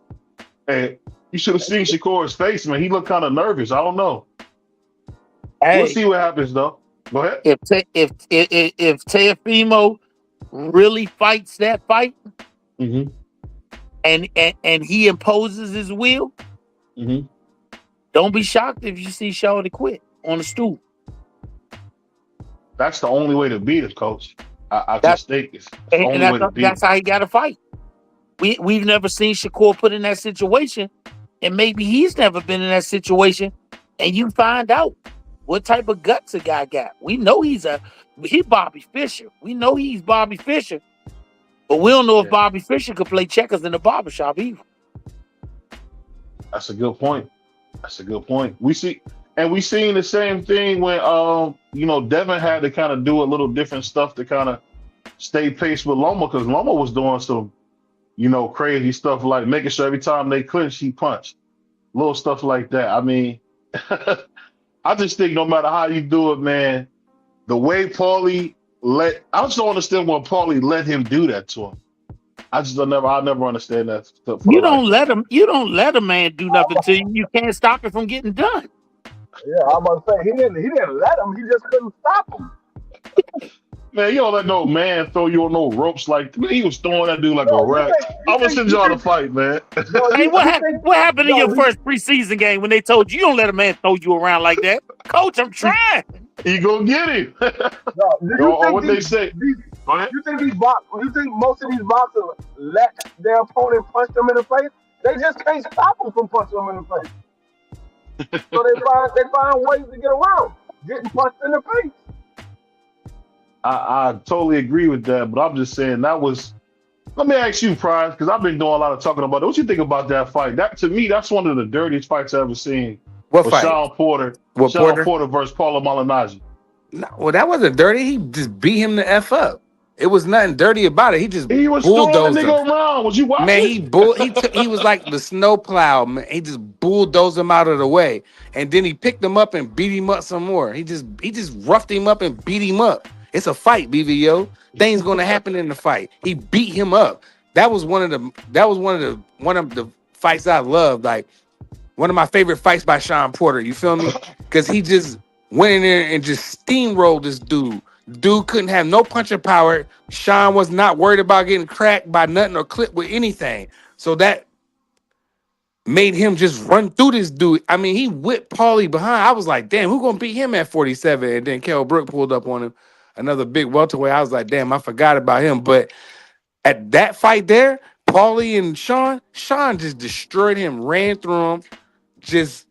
What about what Sean pulled against Devin Alexander? And he beat him up too. And dude, that was dirty. That's the part. And Sean Porter is a fighter, bro. So he's dirty. That's what you. That's all right. And so Bernard Hopkins was dirty, but you still love him. Yeah, Bernard was super dirty. Ali was dirty when he would hold your head and whoop you with his right hand, but we love him. Oh, I don't know if Ali was dirty. He did. Ali would have all the tricks in the book, man. Floyd with his elbows, but you love him. I'll see what you like. Oscar. I want to see. I want to see tricks with his Oscar with his low blows. But I want to see. I want to see y'all say that when y'all see a fighter that y'all like, your straight house like that. I'll just say that. I want to see what y'all say when y'all see a fighter that y'all like. Somebody just running them like this, like it's a raid. Now, I will tell you the dirtiest fight I've ever seen was the Goliath fight. He kept hitting them with the low blows, and they end up disqualified. Now that was a dirty fight. That was a dirty fight. That's the only fight that I seen was dirty. That dirty. Where dude he just purposely hit him with a low blow. He didn't even try to hide it at all. Yeah, he did. How many he was punching that too? He was a savage. He just aimed for the joint and threw two pieces downstairs. You talking about Galata? Coach, Yeah, Coach, what's the when Galata hit Riddick, bro? He went downstairs 2 times. Like, my mom, I was like, damn. But Riddick, you know what though? Prior to that, Riddick wasn't winning that fight. He was out of shape. He got bailed out of that. Riddick was talking crazy too, man. Did y'all hear what he was saying? I met him. I got to sit with him at the fights, bro. And Galata? No, Riddick. And at 2300, I got to sit with him. Steve Smoger. I got pictures of it. It's real dope. I'm gonna go pull up my old memory cards and get them joints for you to post. But I got some dope pictures with Riddick Bowe, Steve Smoger, RIP Steve Smoger, a bunch of fighters at 2300 in Philly. And Riddick Bowe was so animated watching the fights, man. I was like, I can't believe I'm sitting next to one of my favorite fighters of all time, watching him be animated at the, just the local fights we was having in the city, man. He was out there, my man. I want to get him on the show. I want to bring him back on the show again, my man. Ivan Robinson, Ivan Robinson was out there. Coach is supposed to be on tomorrow. He's gonna be on tomorrow. All right, yeah. So Mighty, that was dope. It was everybody. It was some people in the house that night, man. At 2300. Hey, Coach, what's the call when somebody hits your lil with a low blow? What do you say in the corner if they throwing low blows? If I got to say something in the corner, Jalil ain't ready supposed to be in there with that man. What you mean? You ain't got. I ain't got to tell you if a man walk up to you and grab your butt, what you supposed to do, do I? No, you cool, man. That's the problem. That's the problem with boxing now. These guys too nice. They got to get told when to do something. So you don't have to tell somebody that. But you see coaches scream on their fighters when they take it in the ring, because I'll never forget when Mike Tyson held it in the ring and bit Evander's ear, his coach cussed him out. Yeah, that's for biting somebody, man. We ain't talking about biting nobody. I mean, but Evander was headbutting. You know, he said he was unconscious a few times in the fight. Man, then Evander had a head on his trunks. Am I right? I can't remember. Man, y'all remember that head? I'm telling you, but I think he had a head on his trunks. I think he did. That was the company that made the stuff. Head used to be a tennis shoe company. Cut it out. I thought it was because of that head, man. You serious? I thought that because he had that big head, he was throwing it. I don't know, man. But so when fighters get hit low, they already know to retaliate right then, right? I hope they know. I'm just saying that because we seen when Lomachenko was getting hit in the nuts by Salido, he seemed like he was just flustered. He didn't know what to do. That's why I think Teo got to be very dirty when he fights Shakur, because I think Shakur, like you said, we could probably get a quit on the stool if he could really get in his head. That's the only way he can beat him. If he go out there and play with Bobby Fischer, we gonna see motherfucking Knight the King 4. Checkmate. Yeah. Now, you never know with Teo, because Teo is a goofball, but this is the most I've seen him. He seems to be laser focused, man. I even did a short where I had to play the Muhammad Ali I'm the Greatest music behind it when he was showing off all his belts. He really on the greatest type of stuff right now. He trying to do some Muhammad Ali stuff going in there against Shakur. They got Shakur as a doggone favorite, coach, over the 2-time Ring Magazine champion. He should be. Man, I should name you his last 5 fights, man. He ain't fought nobody. Shakur ain't fought nobody. Maybe he just make him look like nobody. We seen him fight Zepeda, then he fought De Los Santos. I mean, Josh Padley, Jamel Herring. I mean, the names are not on his record. So I don't know, man. Hey man, Jamel was a good fighter. Don't say that about Jamel. Jamel was a good fighter. He was kind of done after them Frampton fights, though, Coach. He wasn't the same. What you mean, Jamel? Jamel Herring just fought a dude in the bare knuckle joint, and he showed you his levels to this shit. Paulie fought a nigga in the bare knuckle joint, and I thought he was trying out for the next version of the monster. I didn't know he's fighting bare knuckles now. He just fought one of them joints where they use the UFC gloves to box. He just fought. He won it. He won his fight. Hey, that's kind of sad to hear that, but hey, the champ got to keep fighting like that, man. Man, he might want to keep fighting. Everybody, some dudes can't get away from it. Yeah, T. At this age, I get that to you, man. I mean, it's in his blood. If he want to fight, he can fight. Yeah, if you want to try football again in Canada, can't nobody stop you. Oh, I'm washed up, but I know what you mean. You ain't gonna see me out there getting embarrassed by them young monsters. You ain't washed up. If them people say they're gonna give you $1 million to come back for a season, you going back. Oh yeah, I'll figure a way. Hey, Coach, I gotta ask you a question. Who you think wins in the Ammo Williams versus Carlos Adames fight? Carlos Adames. I like Ammo, but Carlos Adames is the best middleweight in the world right now. Yeah, he gonna stop that nigga Ammo. Probably like the ninth or 10th round, he gonna stop him. I think Laura's the best middleweight in the world. You got to be smoking, man. What I'm smoking? K2.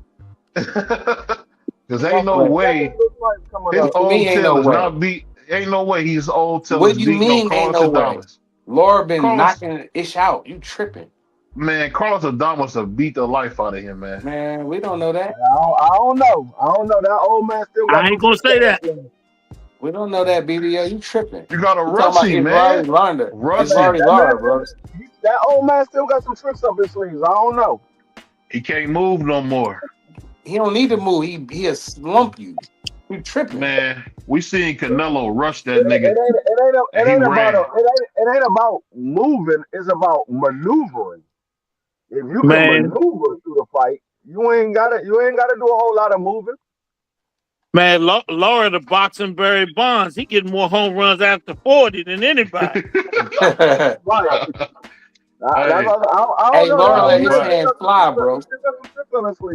I don't know. And all his losses he been cheated in. Hey, he might have lost his legs, but he found his hands. Most of his fights he been cheated in. Only one that beat him up was Jared. Yeah, Jared ragdolled him. Jared was huge at that weight. Yeah, he was, bro. He was way too big. But Laura competed. I mean, it wasn't like. I mean, Jared got that late. You know, he was just too heavy. Hey, Coach, what happened to Jared, man? How did he fall off so fast? He was unified champion, and then next thing you know, he getting beat dead. What happened, man? He's a tweener. He fall off. He's too big for 54, but he's too 60 was too big. It looks like 60 was too big for him. That's why I'll never understand people say he was too big. He was small at 60. He had his day. Everybody had their day, and then the day over. That's my man, Jared Hurd. I like Jared. Here's a good story for you. You can go check it out on YouTube while I send it to you. Jared actually bought Jaleel in camp when he was Jaleel might have been 13. Yeah. And Jared bought him in camp getting ready for a title fight. And after all that camp time that he did with him, when Jared shot his Showtime piece and they had to do the sparring, he wanted Jaleel to be the guy that they shot him sparring with. So I will always shout out Jared Hurd, man. He said, he did the camp with me, so I got to let him get some shine. So I respect that man 100%, man. Oh, yeah. I remember he was like one of them dudes who still was living at home or something real wholesome like that. Like he was like, I ain't gotta spend no money, I can stay at home. With two belts. You gotta think, Danny Garcia was in the same situation. Danny said, man, don't think because I got 2 belts that I'm making all this money. And when he did start making money, he didn't get his head so big where he got to go buy a mansion and can't afford it 3 years later. No, it looked like Danny lived in a regular house, to be honest. Nice one. It's a nice one. Danny built that joint down in Miami. Oh, he built. Okay, I didn't know he built that one. Oh, okay. Yeah. Dang. That joint massive. He got a nice house. I'm not talking about that one. I'm talking about the one that he had in. What is that? Is that?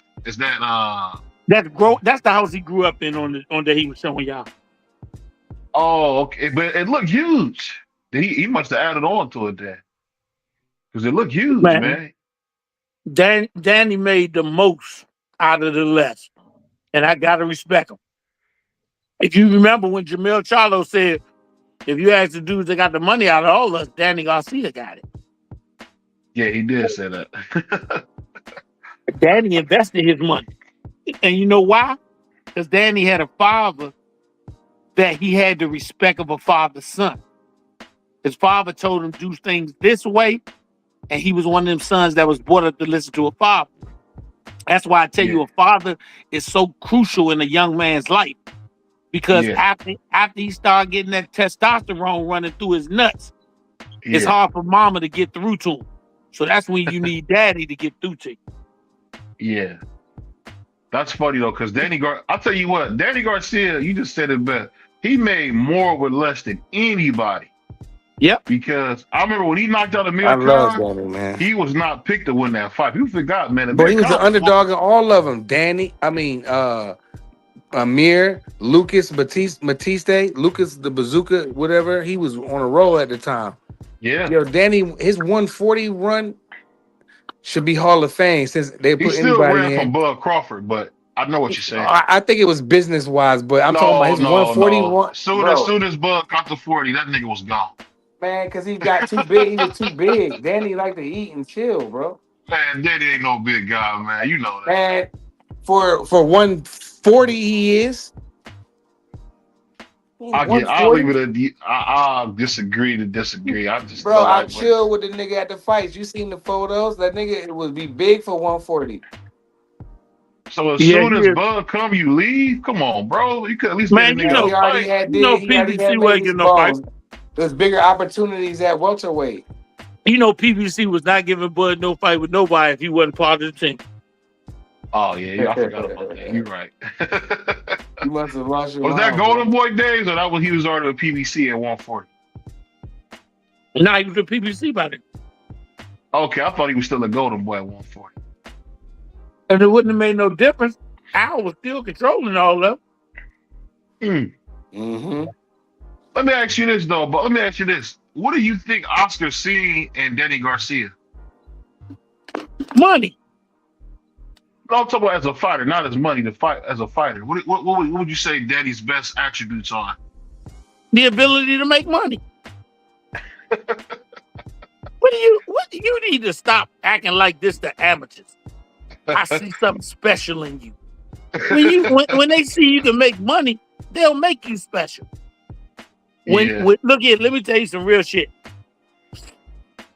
Every fighter, no matter who they are, there comes a night when they're young, that they will go into the ring as the B side and have to prove that they deserve to be the A side. When Danny went in that joint and he beat no, before that. When he beat my man, El Talibe, Eric Morales.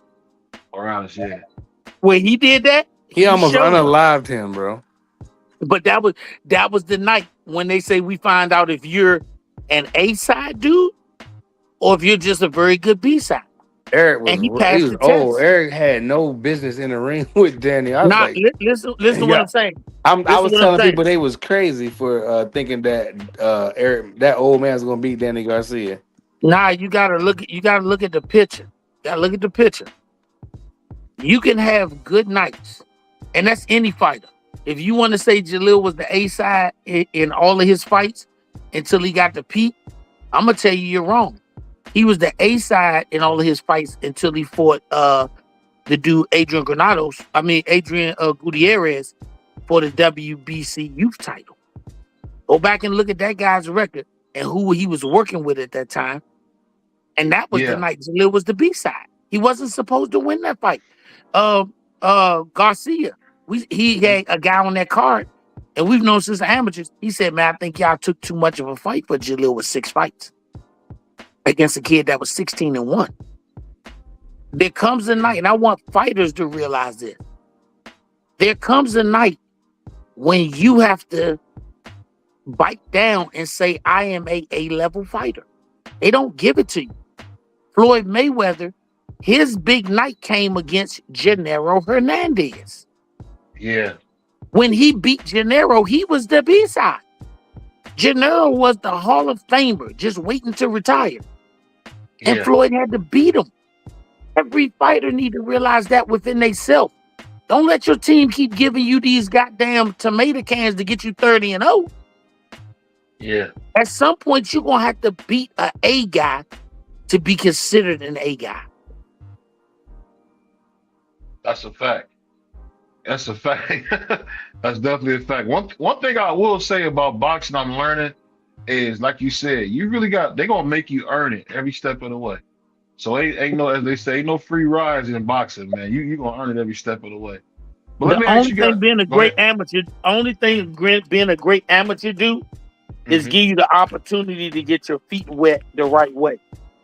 Everything else, when it comes to them big nights, every division has a top 10. Do we agree on that? We agree on that. And ain't one of them top 10 dudes trying to get their seat up to let a new kid sit down.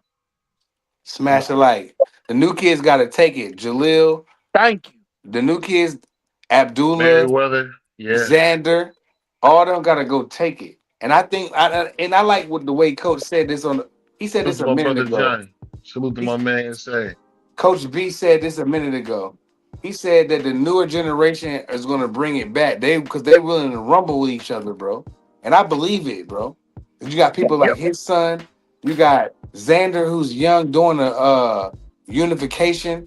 You know, you got just Abdullah's young, got a belt. You know what I'm saying? And it looked like they really, and Kid Austin, whether you hate him or love him, you know, he does his thing. So, you know, I'm excited for the next generation. I ain't gonna lie, and Kid Austin is my man. I don't know what the F they doing over there, bro. I don't know what the F they doing over there, man. That dude they talking about fighting, he could easily beat Kid Austin. I don't know. I don't think he will. But, I mean, him fighting Lamont Roach, that's not a good fight. What would you say, Cole? Kid Austin, you know, he's our guy. What you think about him having to fight Lamont Roach? That's pretty unfair for your first title shot? No. When you want to sit at the big kid table, you got to come hope your feet can touch the floor. That's why they make a little kid table. When your feet can't touch the floor, you sit at the little kid table.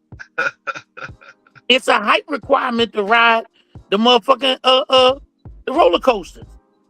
When it's time to step up to the big boy table, you don't get to choose. They just tell you this is the seat that's possibly available. And I respect the kid for saying he'll take the fight. Just like I give you this. Yeah. You haven't heard us badmouth Xander since he got the Abbas fight. We not doing no sucker shit like hoping Xander lose. We want the man to win. When we fight Xander, we want him to be undefeated. No matter how long it takes. If he getting beat up and I see a way for him to pull the fight out and I'm in the front row, I'm going to be standing up screaming. And if he don't understand what I'm saying, I'm going to ask the Spanish lady next to me, translate what I'm saying so he can hear it. Because I want him to be undefeated. It used to be a pride that people took in being the first nigga to beat somebody's ass. I was in the gym, to tell you a quick story. I was in the gym training with Mark Johnson many years ago. And Mark's big fight that he wanted at the time was Scotty Bulldog Olsen. And Scotty was fighting one night, and we in the gym. Mark just finished sparring. Mark get out the ring. And Mr. Finley said, Mark, telephone. Mark go over to the phone. And when he heard that Scotty Olsen lost, Mark beat the phone on the desk. And Mr. Finley said, son, don't break my phone. Mark was so mad that he lost that fight. Yeah. These dudes are really secretly crossing their fingers, hoping that a rivalry don't happen. That's a good point, man. The next generation is looking forward to rivalries. They don't give a damn about no undefeated. They want to fight each other. If Xander lose that belt and he get 2 or 3 fights and he back or whatever the situation, we still want to fight him. Him losing to a boss don't change the fact we want to fight him. We just hope he win. Yeah, that's a good point. That's some sucker shit that I call it the in-between generation. The last generation is Earl and all them. But there was an in-between generation. And that in-between generation, they do a lot of sucker shit. Yeah. They do a rack of sucker shit. I get what you said, Coach, but I just think sometimes these fighters don't be knowing how to do what they should do. I think sometimes they just be guessing. Because when I listen, every time I hear Rolly Romero open his mouth, I'm thinking, is he listening to Floyd when he talks? Because he say the dumbest stuff he can say. But he always willing to fight. Yeah, that's but he always willing to fight. I feel like Rolly like Mayorga. He don't care if he get knocked out. If the money right, you know what I mean? But I do feel like he be pricing himself out, like with the Pacquiao thing, Coach. Why is he having negotiation problems with Manny Pacquiao? Like, that's crazy. The only other person that can have that is Floyd. If you think that's real, I got some land to sell you in the middle of the ocean. All right, well, say no more. I'm glad you said that. When have you seen a fight that Al Heyman wanted to take place at PBC not take place? And if you don't take it, they put your ass on the shelf. So ain't no negotiation issue. And you're not gonna tell me it's a negotiation issue when Rolly has always stepped up to the plate against guys in their prime and we never heard about a money issue. Yeah. Yeah, not gonna do that. You know what's funny? I feel like if you just do good business, man, it seems like the fights take care of themselves. Am I wrong to think that, Coach? Like if you got your business already done, it seems like it just everything else is take care of itself. Hey, brother, the fight, the money. Let me tell you something. Boxing is no different than football. You might got 5 players in the whole NFL who can dictate where they're gonna play at. Everybody else sign their contract, and if the team ready to trade you, they trade your ass. Ain't no different in boxing. Once you with a promoter, and your name is not one of these Tank Canelos, Usyk, Jao Batai. If you ain't one of them names, then the money's already. They're just telling you what you're gonna make. You ain't negotiating. Come on, man. I like how you say that. They telling you what you gonna make. Shout out to Coach on that one. Nah, it's the truth. It's the truth. Ain't nobody doing a negotiation with these people. I'll give you a prime example. It's a little B3. If Mayweather wants you, not even win. If Mayweather wants you right now, you tell me a fighter that's not gonna sign with him, even if he got a belt right now. If Mayweather wants you, who ain't gonna sign with him? But people be leaving him though, Coach. They be listen to what I'm saying. I didn't say they leave. I said who won't sign with him. Yeah, that's true. I know my son or daughter boxed, and Floyd was like, yo, XYZ, we probably out. Thank you. Hey man, Coach, you always make it super simple, man. ain't no ups and downs with Coach either, one way or no way. If life was difficult, it'll only be 1 million people on Earth. That's the fact. Niggas ain't that smart, so they might not have caught that. But if life was difficult, it'd only be 1 million people on Earth. Yeah.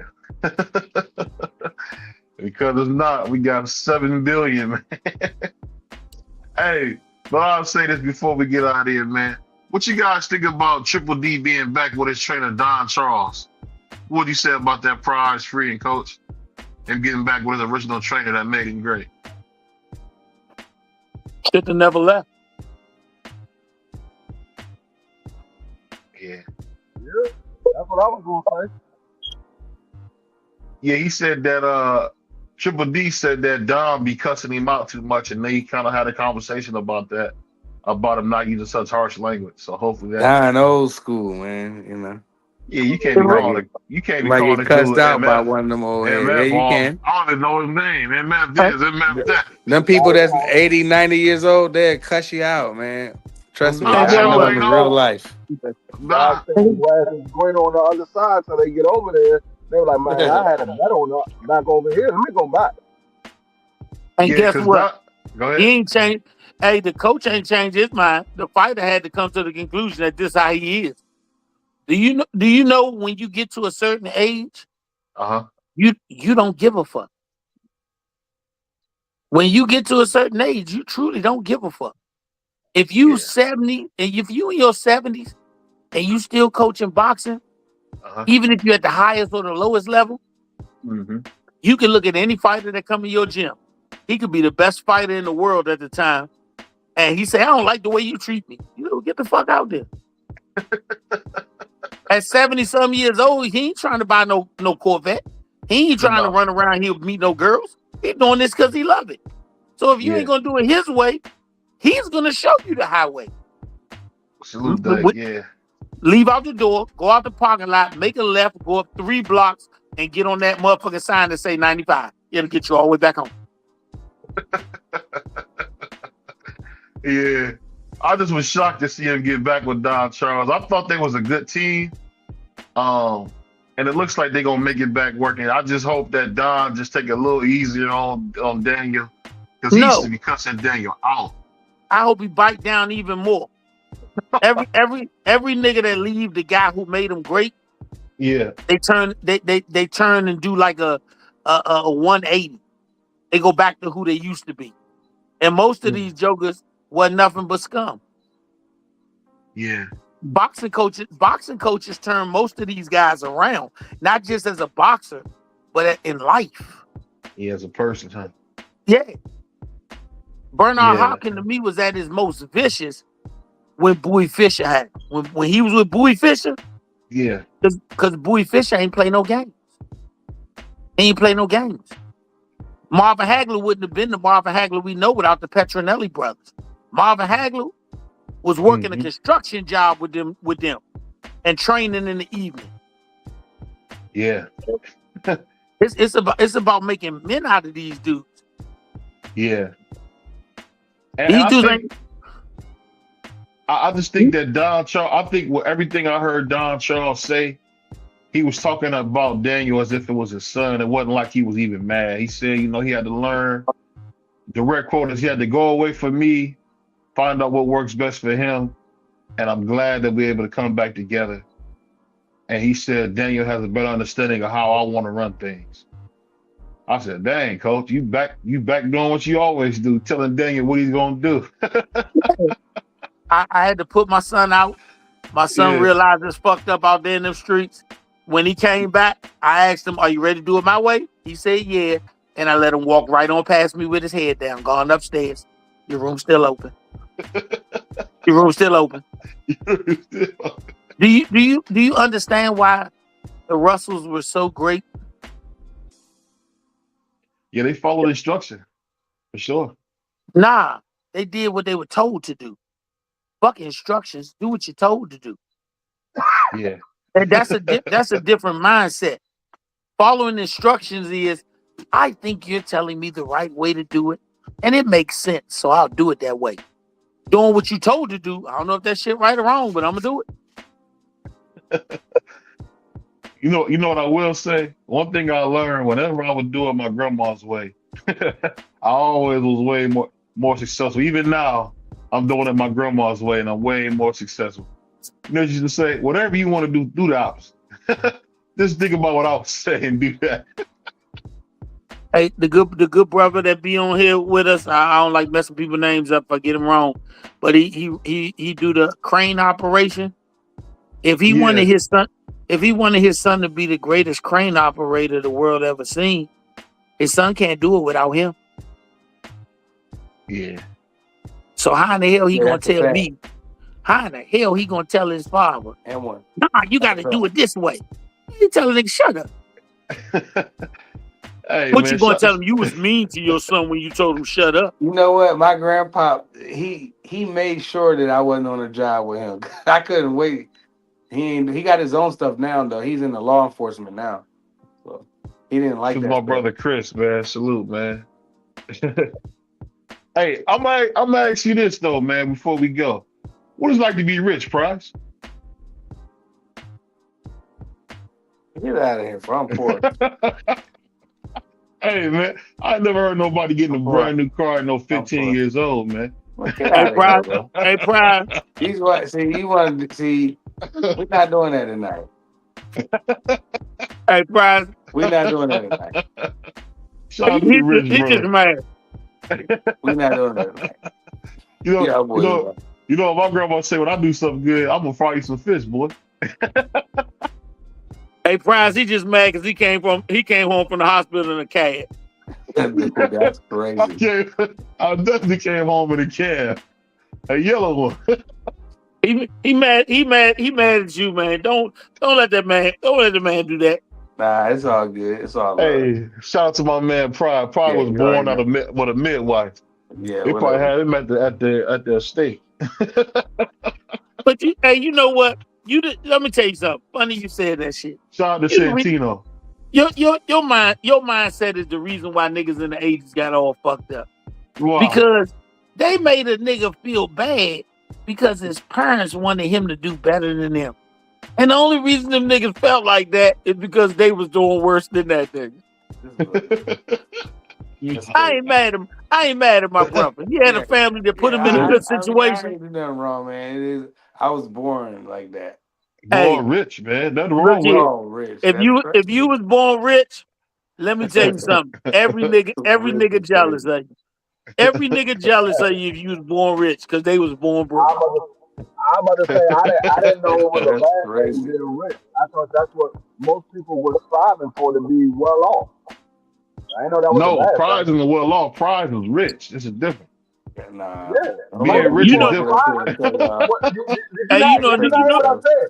I said I didn't know being rich was a bad thing. Most people strive to be well off. He's rich, man. So he's better than well off. In BBO neighborhood, they strive to get a new car. That's crazy. In BBO neighborhood, they strive to get a new car. Niggas still living in the damn projects, but his car costs $100,000. Hey, let me tell y'all a true story. I'm gonna tell you something. What's more impressive is the fact that he can handle being rich and still be real. Most people, when they get rich, they can't handle it. Oh man. Nah, they become some suckers, man. I know. When me and Prize got that brother had the meta glasses on. What's that pretty shirt you wear? Celine. It's $300. Celine. You know, everybody got meta glasses. Bottega boots. Was it the Bottega boots? You know, this brother doing his thing. I had on some damn Jordan ones like you did. Hey man, don't get mad. BBO typical nigga. He know everything you had on because he wants she could put it on too. That nigga ain't fooling nobody. That nigga ain't fooling nobody. Hey, I don't got no Celine coats. I just got that same polo Young Joe had, man. With my quarter zips. Boy, you a wild dude. Polo shirts, polo pants. That's it, man. But you got polo. I'm still dressed like polo. My grandma said, you gonna go in here, you ain't gonna look like no hood when you go in here. Hey man, look here. No matter what you think, hey Prize, don't trip off them because it's all. Don't trip off BBO Because this a nigga that look at BVO with his polo on and say he rich. Mm-hmm. No, you know, BVO get all the YouTube money. He be trying to act like he here you go. broke. Like that it should be crazy to me. I'm a poor black man trying to make it, bro. That's it, man. Nigga, you too big to be poor. You too big to be poor. I seen poor niggas, all them skinny and tall. You too big to be poor. These ain't no big niggas poor. You too damn big to be poor. I'm gonna be honest with you. He ain't lying because I ain't never seen a big dude around DC that was poor. Never. And you wasn't even on your way to being poor. Your lips wasn't ashy. Hey, what that dude? What did Tracy Morgan tell that dude? He said, "Can I get some?" No.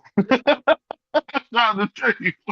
Hey, cuz, what you think about Tracy Morgan not giving an old bully a dollar to eat after this dude is homeless? What do you think about that? Man, fuck him. He used to bully Tracy Morgan. Fuck him.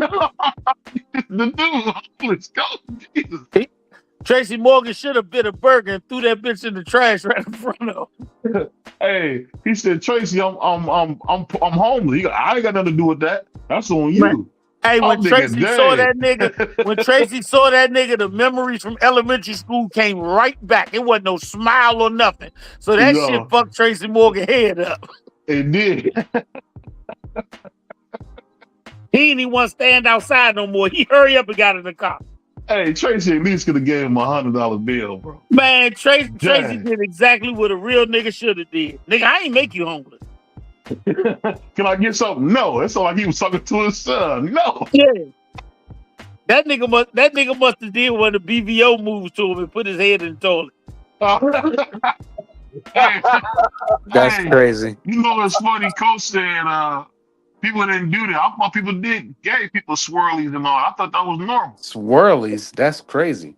BVO, if you would have did that to somebody when I was growing up, that little motherfucker would have put 10 holes in your head. What for? He would have asked you, was that fun? No, because they did that on Safe by the Bell, Family Matters. Yeah. So all we'll make a dude, we'll shove his head in the toilet, then we flush the toilet. Hey, that's a swirly. You just did that to one of them little niggas I grew up with. He would have said he ain't see Family Matters, but he saw New Jack City. He'd had you walking down the street butt naked. He'd had you walking down the street butt naked. Hey, I learned early on if somebody try to do something to violate you, they gotta handle their business, man. You gotta make a choice. They wouldn't have had to handle their business. They wouldn't have had to handle their business. You would have took your clothes off. No, man, you gotta handle your business, You would have walked out of that motherfucker butt naked with your socks on. Oh, you think I'll be like my man Lou Jesse? What do you say? You gonna get it taught to the brother? Yes, sir. Hey, I'm trying to tell you, BBO, you was an athlete, man. You was a big old athlete. You the bullied the wrong nigga back in them 80s when all them niggas was little. Oh, hey, look, what 50 Cent say? Forget a big body guard. I hang with pint-sized killers. You'd have put one of them niggas in the toilet. Shit. They'd have had to register you in Maryland under an assumed name. Everybody did that back in the early 2000s, man. Everybody did that. They had to register your ass in Maryland school under assumed name. If dudes are getting to, we'll put dudes in lockers, lock them in their locker, smack them in the back of their head. I mean, if you got a problem with it, you can catch hands after school. Well, they wasn't gonna catch hands. Hey, a nigga would have tossed you the first bullet and said, see if you catch the second. You would have did that to somebody around my way, you definitely would have got clapped. 100%. See, y'all about violence. Y'all want somebody to hurt somebody black. That's crazy. But you ain't stuffing me in no locker and you're not gonna violate me like that, and then that's it. If we outside of school, I'm a different person outside of school. Hey, BVO, if you would have stuffed my little brother in a locker, I'd have punched your sister in the eye. We would have been even. I'd have punched your sister in the eye. You told, man. You laugh when you stuff my brother in the locker. I'm laughing. We ought to laugh together when your sister got that raccoon eye. You told. That's crazy. That's cold. Man, punched her right in the eye. and say I've your seen that brother growing called up. shit. So I feel like this y'all dudes is different then, because I've seen plenty of dudes get swirlies, and I seen dudes get wedgies where they almost rip dudes underwear off, man, giving somebody a wedgie, man. And He that's had the a reason. problem with it. And that's the reason why that nigga became a killer a year later. Yeah, that kind of stuff never happened to me. I don't know what that's like getting I jumped. don't know I don't know what you talk about, BBO. Yeah. You sound like a kid that went to the Christian school. You got touched by a preacher. No. Basically, what it was if you had a problem with it, you got to throw hands. Well, what if he don't want to throw hands? He want to throw legs. They had some dudes. I remember a dude. I'll tell you a funny story. This ain't funny. What if he want to throw 5.56? Then you gonna be looking crazy. BBO think that shit funny. He used to do that old sucker shit, pulling somebody's drawers up to the back of their head. Man, you do that to me. You would have did that to man, bro. Anybody. Man, you got my wife sitting here in tears. She said if you'd have did that to her little brother, y'all would have been fighting. Man. This is my brother Chris, man. Man, I was slapping fire for the dudes, man. It wasn't no man. Appreciate you, Chris from AZ. Hey man, you got my wife pride in this joke, BBO. You got Monty over there thinking somebody a bad person. You grew up in a different time than we did. They gonna get back. That stuff wasn't funny. That stuff wasn't funny to us. Oh, y'all the ones that was doing it. Tree, what you talking about? Y'all was doing Wasn't nobody doing no shit like that, BBO. Hey, who the world you think was running around pulling somebody's drawers over their head? No, we ain't never do nothing like that. Nobody do no weird shit like that. None of the neighborhoods I lived in and none of the schools I went to did we do anything like that. I remember we do stuff like, I remember dudes would leave their shoes in their locker. I seen dudes take shoes out lockers, man, fill the dude's shoes up, put them back in the locker. That's when you went to that Catholic school to play football. Yeah. No, this is that's when you went to that Catholic school to play football. You did not do that in your neighborhood in Cleveland. You did. I know you didn't do that. That's when they got you out the reform school and they let you go to that Catholic school where they thought you was, this big old football player. That's where they did that at. You was doing that at the Catholic school. You wasn't doing that in the city. Man, we did that in the city all the time. Dudes no, you didn't. You did not do that in the city. I'll put it like this, Coach. If dudes had an issue, they can meet us on the free bus. So a lot of y'all don't know what the free bus will stop you and go around the corner from the school, and you got to walk the rest of the way. And dudes be throwing hit, man. We had the one that was pushing them white boys in the swimming pool and stuff like that. That BBO did that. We had pushing white boys in the swimming pool. Yeah. BBO ain't telling y'all he did that when he went to Catholic school. No, see, the thing is, y'all think somebody was scared of them black kids, man. We did what we wanted, man. What you gonna do? Man, you did that to white boys. You ain't do that to no you ain't do that to no black kids. You did that to white boys. Man, we did that to black kids all the time. At Margaret Park.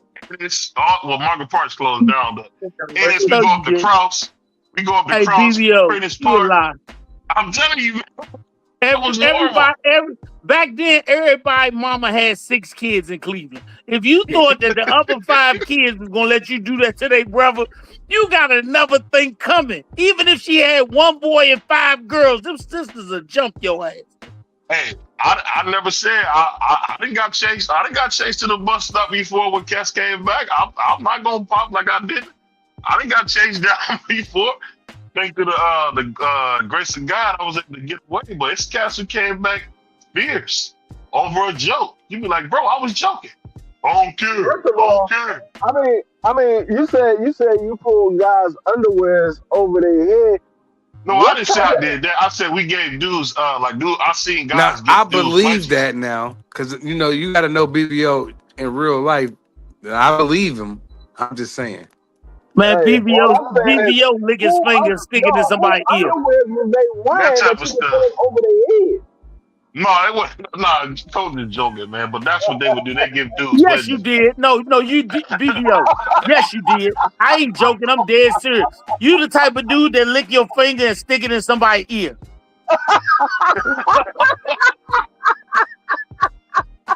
I've done that. The only time I met my macho man is when I met Miss BBO because she don't like all that stuff. I know how BB was. I know how BBO was now growing up.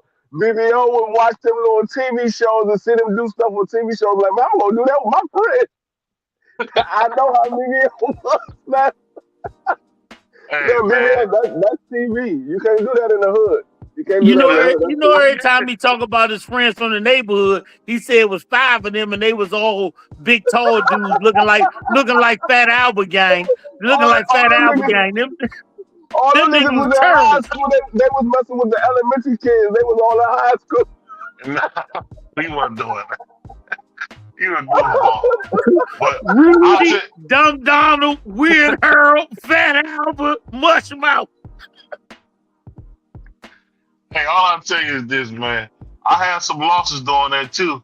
Like when I was outside the camp and I had hit this dude's brother, and I thought I had dunked his brother's head in the toilet. He came out fierce, like he wanted to hurt somebody, and he hit me with a 2-piece. I went down, and because he had the advantage, I got up and went home. I mean, I lost some fight. He came out pissed like he wanted to hurt somebody. He probably did. He put his head in the toilet. His brother walk home with his head all wet from urinary water. Cut it out. I would be shocked if he didn't look pissed. That's what I would be shocked about. No, he came out that school like he wanted to hurt somebody. He wasn't even in our grade doing that. But he got me. It is what I ain't gonna say I didn't get got. I got before. No. I ain't do nothing like that. I can say that's when I found out when somebody put a 2-piece on you, you can't stop yourself from falling. That's just a like I told you, when I went to school, all I did was go to school. I went to football practice. I went to track practice. I went to wrestling practice or basketball practice. All that other extra stuff, I didn't do that. I was a straight A student in school. I didn't do that. People in the chat saying that. My man Chris from Arizona said me and my homies did that to people. Undy started ripping. That's what dudes would do, man. Give people wedgies, man. Purples, all that, man. All I'm gonna say is y'all the typical black kids that want to try to. Y'all want to try to. Any one of the dudes that I grew up with a wedgie, 9 times out of 10, you probably will be transferring schools. The thing is this, 100%. You missing under it, an Free. assumed name. You going to another school under an assumed name because niggas had cars. They'll find your ass if you are right over the border. At 10, 11, 12, 13, 14, 15, that's what you would do, man. And the worst they could do is they could either go get a weapon or they got a bang. That's the thing. See, y'all dudes ain't used to somebody forcing their will on you. That's what we would do back then. You got to stop me from doing what I want to do. If you don't stop me, I'm having my way. It's that simple. See, y'all not used to nobody who's going to impose their will on y'all. That's why y'all saying that. And I respect it. Everybody didn't do that. I understand that. But that's how you got to be, man. You got to impose your will on people, man. Yeah. I'm not saying that's Brian doing. Out your big ass. I wouldn't have fight you, those 6'5", 300-pound nigga. I'd have took some air out of your big ass. I'd have deflated your ass. You gotta do that. You gotta do that, or I'm gonna have my way, coach. It's that simple. But why would you fuck with somebody who's not even fucking with you? I don't know. You don't even know why you do the shit you do. You know what? That's I what don't do that stuff no more. They made penitentiaries for tough guys just like you. You could be surrounded by all tough guys. No, you go. You know, my aunt told my cousin when he called her from jail, she gonna say, I ain't tell you to go to no gated community. Don't call my phone. Hung up on it. I have some cold people around me, man. I have some cold people, but I get it, man. Y'all didn't grow up with nobody who was gonna impose their will on y'all. I get it. Nobody was looking to impose their will on somebody in regular life. You got problems, man. I grew up in an era, you impose your will on somebody, you might not be living the next day. You said what? I grew up in an era where you try to impose your will on somebody, you might not be living the next day. I think we the only ones that grew up in that era because BVO damn show did a little crazy ass. No, I was just bigger than a lot of people when I was young, and that's what we did. I'm not saying Hey, it was Coach, right. one of the brothers in the chat, and shout out to Brother Dank Father, said that Jalil signed with Zufa. Yes, indeed. Yeah. So Shout there out you to have it, Dan my brother. Rainfield for putting that out. But I get what y'all saying, man. I just grew up in a time where it was gladiator school. If you was a man, you had to use your fists. We didn't do all that talking. We didn't do no arguing. I never seen dudes have an argument when I was growing up. If an argument is me putting hands on, that's an argument. That's because But all you 6'5" dudes, y'all thought y'all was either Andre the Giant or y'all was Goliath. All the small dudes was not gonna keep being David for y'all. No, they wasn't gonna keep doing that. They went and got some equalizer shit. They had to throw some perm on like relaxer niggas and put some straightener on that shit. That's crazy. That was crazy. I'll tell you the truth. I had grabbed this dude by the throat. Why you always violent? No, I'm just saying I had grabbed this dude by the throat. We was at the basketball court. Next thing I know, he got like two dudes with him. They're trying to jump somebody. I had to get up out of there. Yeah, I'm telling Carl Lewis. Well, Brother Dank said, "Congratulations, Coach, to you and your son." Nah, appreciate that, man. We hope to do some big things, man. Yeah, I think that's good. Getting signed. Step 2 is beating ass. Yeah, this Sunday, Dank. Dank Father, if you don't know, we got the fight coming up Sunday. What time? What time on 6. West Coast time? So that's West Coast time. No, it'll be 6 our time. Nah, hey, I'm gonna tell a person a hell of a real story off of this. Mm-hmm. The West Coast produces television. The East Coast runs television. That's why everything is always showed on East Coast time. Yeah. Mm-hmm. Yeah. But I'm shocked that you D-free and Coach. Y'all was in DC. Y'all dudes wasn't fighting in DC. Stop, man. I don't believe that. They was killing back then. What are you talking about? As kids? So they wasn't ain't Philly. Been a fair one in 50 years. What are you talking about? For real. Man, my cousin was like my big brother. And I went and followed him and did everything he did. I'm probably 7, 8 years old, ripping and running. Know my grandmother gonna whoop me when I get back in there. But I'm glad she had that approach to me, and I wish I wasn't so hard-headed because he graduated from high school, and 3 months later he was in a penitentiary with a murder. Yeah, niggas didn't do no fisticuff going on back then. They was killing. Well, I take that back. Y'all was from DC. It was the reason. People like you was the reason they created gangs. What? We would crazy. We wouldn't have never had gangs. That ain't right, Joe. That ain't it. If it wasn't for them big old dudes trying to bully somebody, and then they ride. Look, BVO said it. They ride the bus with you to your neighborhood, slap you out on your block. After it happened to 3 niggas, they created a gang. And the next time you rode the bus, they jumped your ass. Like girls. I done had some girls do that, man. They ain't mind what you called them. The first time you went home with a black eye. The second time was a broken arm. The third time they told your mother come pick your body up. See, it's just like when you be in the youth authority and them punks got them I ain't gonna say what they call, but they got those pin cushions and they think somebody's scared. Ain't nobody scared of that. We got a bang. You pull it out. You pull it out. That's why I stay you big niggas scared of them pin cushions. That's why I stay cool with everybody, and that's why everybody rock with me, and that's why I can go anywhere I want, and nobody do nothing to me. Man, Prize, you my man. But if you would have grew up on the west side, man, dude would have slapped fire out of you, man, just because. If you first of all, I would have been strapped up, so that definitely wasn't going to happen. Second of all, if you would have grew up where I grew up at, man, they would have beat you up too. No, not at no 13, 14, you ain't gonna be that way. Man, you grew up where I grew up in Durham, back in Durham, North Carolina, they would have tore your ass up. And then when I turned 19 and moved to Philly, you already know what time it is out here. So they're gonna leave the fields picking cotton all day. Man, and come do something. Man, get out of here, man. Yeah, all right. Stop. Them big country boys are coming to put you down. Man, they get beat dead. Man, you Nah, crazy, man. they worse in the South. They because you know why? It's easier to get firearms. That's why. Hey, you grew up in that Raleigh Durham area? For sure. I grew up in Durham, Bull City. How old were you when you came to Philly? 19 turning 20. What year was that? Right before the Trade Center. So it was like 2001. Okay, so you was down there in the basically, I tell you like this: late 80s, early 90s. When I first moved up here, the first thing I did was start building the Eagle Stadium. Lincoln Financial wasn't built yet, so that was my first job. You was down there in the late 80s, early 90s. And I was back and forth all my life. Durham.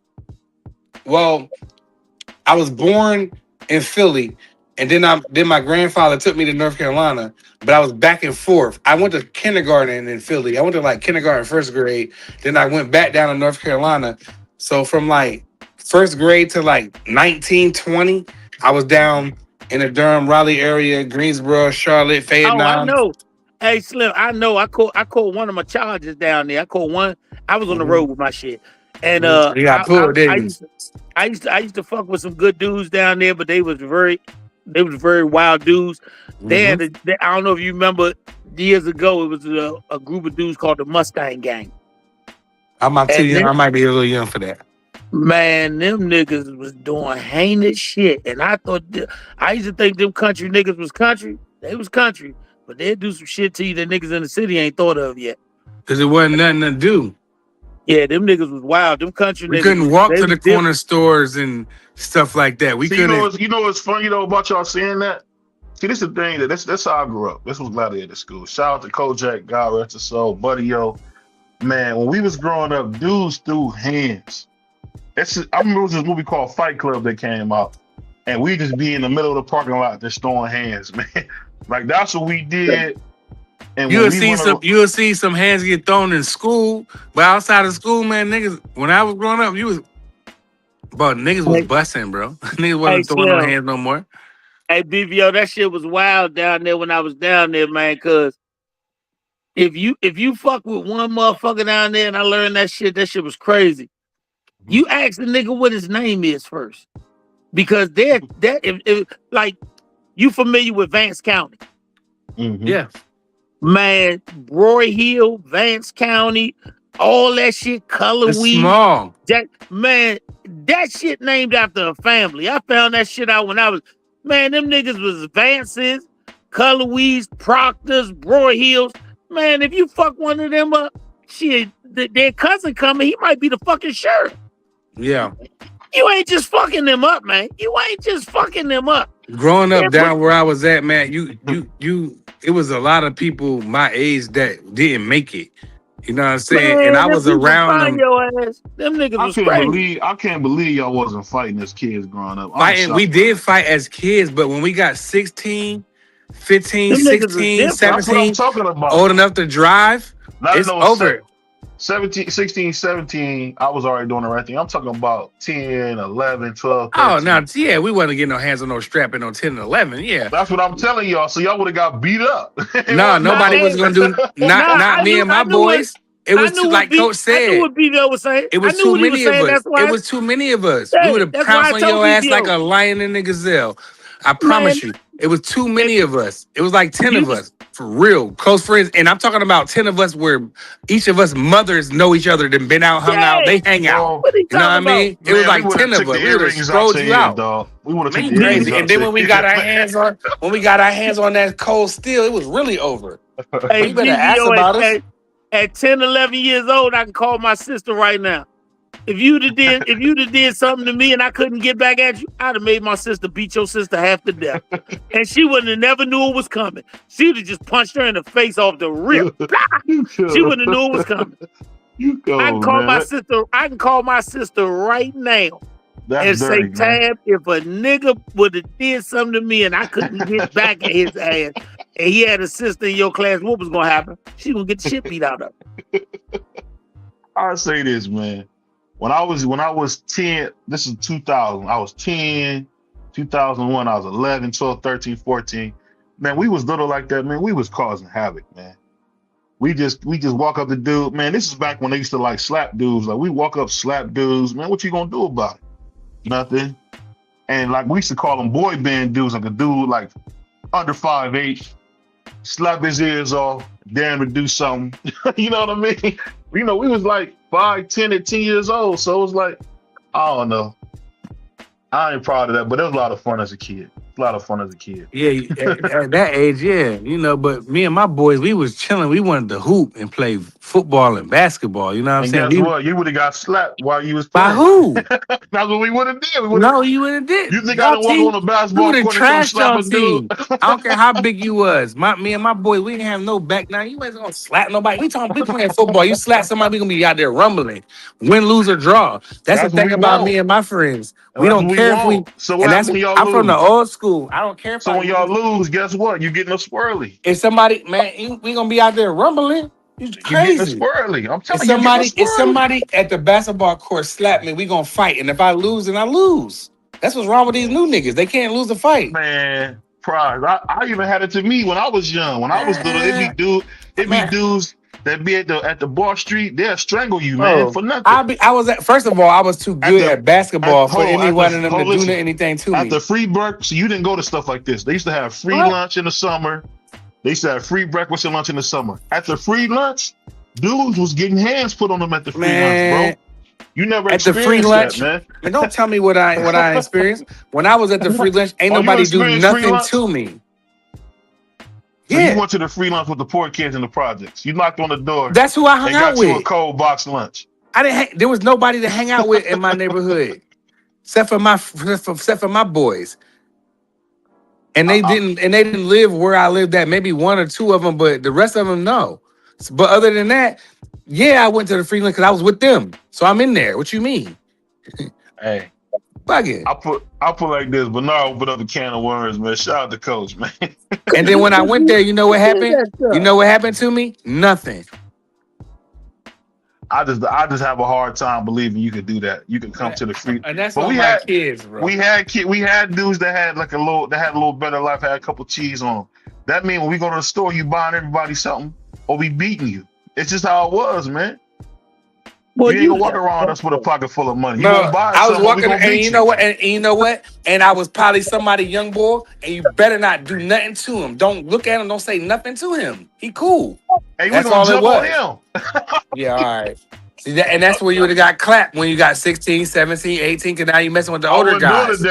I wasn't doing it at that age. I was doing it when I was 12, an oversized 10-year-old, so they would have got you. You was an oversized 10-year-old. When I was 14 and 15, you couldn't do nothing to me. Them 18-year-old boys wasn't taking my chains and my Averex coats and stuff. They wasn't touching me because they knew, oh, that's such and such young boy. Oh, he cool with them. Oh, it's this, that, the third. 10, 11, 12, bro. I would dare you to wear an Averex jacket around me, bro. And you wouldn't did nothing. Dare you? Even if you would have beat me up, you wouldn't have been able to fit the coat for one. But even if you would have beat me up, I'm gonna take the coat and draw it in the mud. All right. And then you know what? That's what we. And then in the next day, and then in the very next day at school, we're gonna embarrass you. It might not be the very next day because I'm devious. I like to plot it out and catch you off guard. You know what I mean? Then we're gonna drag you through the mud. You feel me? And then you know what? And then the best part about it is I'ma still have another coat. I'm like, Mom, they took my coat. You know what I mean? Now I got another coat. Hey, I got 2 pairs of shoes a year, and I got 1 coat. Man, but I went and got my own coat. This is all what Brother Bernard started, man. That's what the bad kids did in Cleveland, unfortunately, man. That's why I love that we come from different parts of the world, so we can express and share our, life. I will say this though. I will say this. Dope. The sad thing is, a lot of the people that I grew up with are no longer here, and I just thank God that I was able to make it out. I say that. I really do, man. I thank God I was able to have a lot of fun as a kid.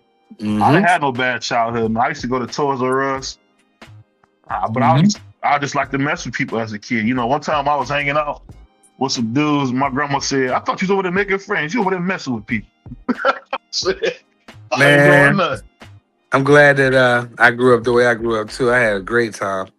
I experienced both, Hey, the best of both it's worlds, bro. hard not to have a good time when you're rich. Shout out to Cheek, man. But there's been times where I've been poor as a mofo, bro, and I just been down on my last, bro. And I don't know how I'm gonna pay my mortgage and all I'm kind of not shit. talking about as an adult. I'm talking about as a kid. You was papered up. Nah, as a kid, I got what the hood kids got because I used to like to hang out there. So my mom, I probably get like maybe 2 or 3 pair of shoes a year, maybe 2. A couple outfits. After a while, I got tired of it, so I went and got my own Averex. I went and got my own Jordans. I went and got my own stuff. Man, don't let BVO feel like you gotta be ashamed of having bread. Man, I ain't ashamed. Man, BVO know everything about me, bro. He know everything about me.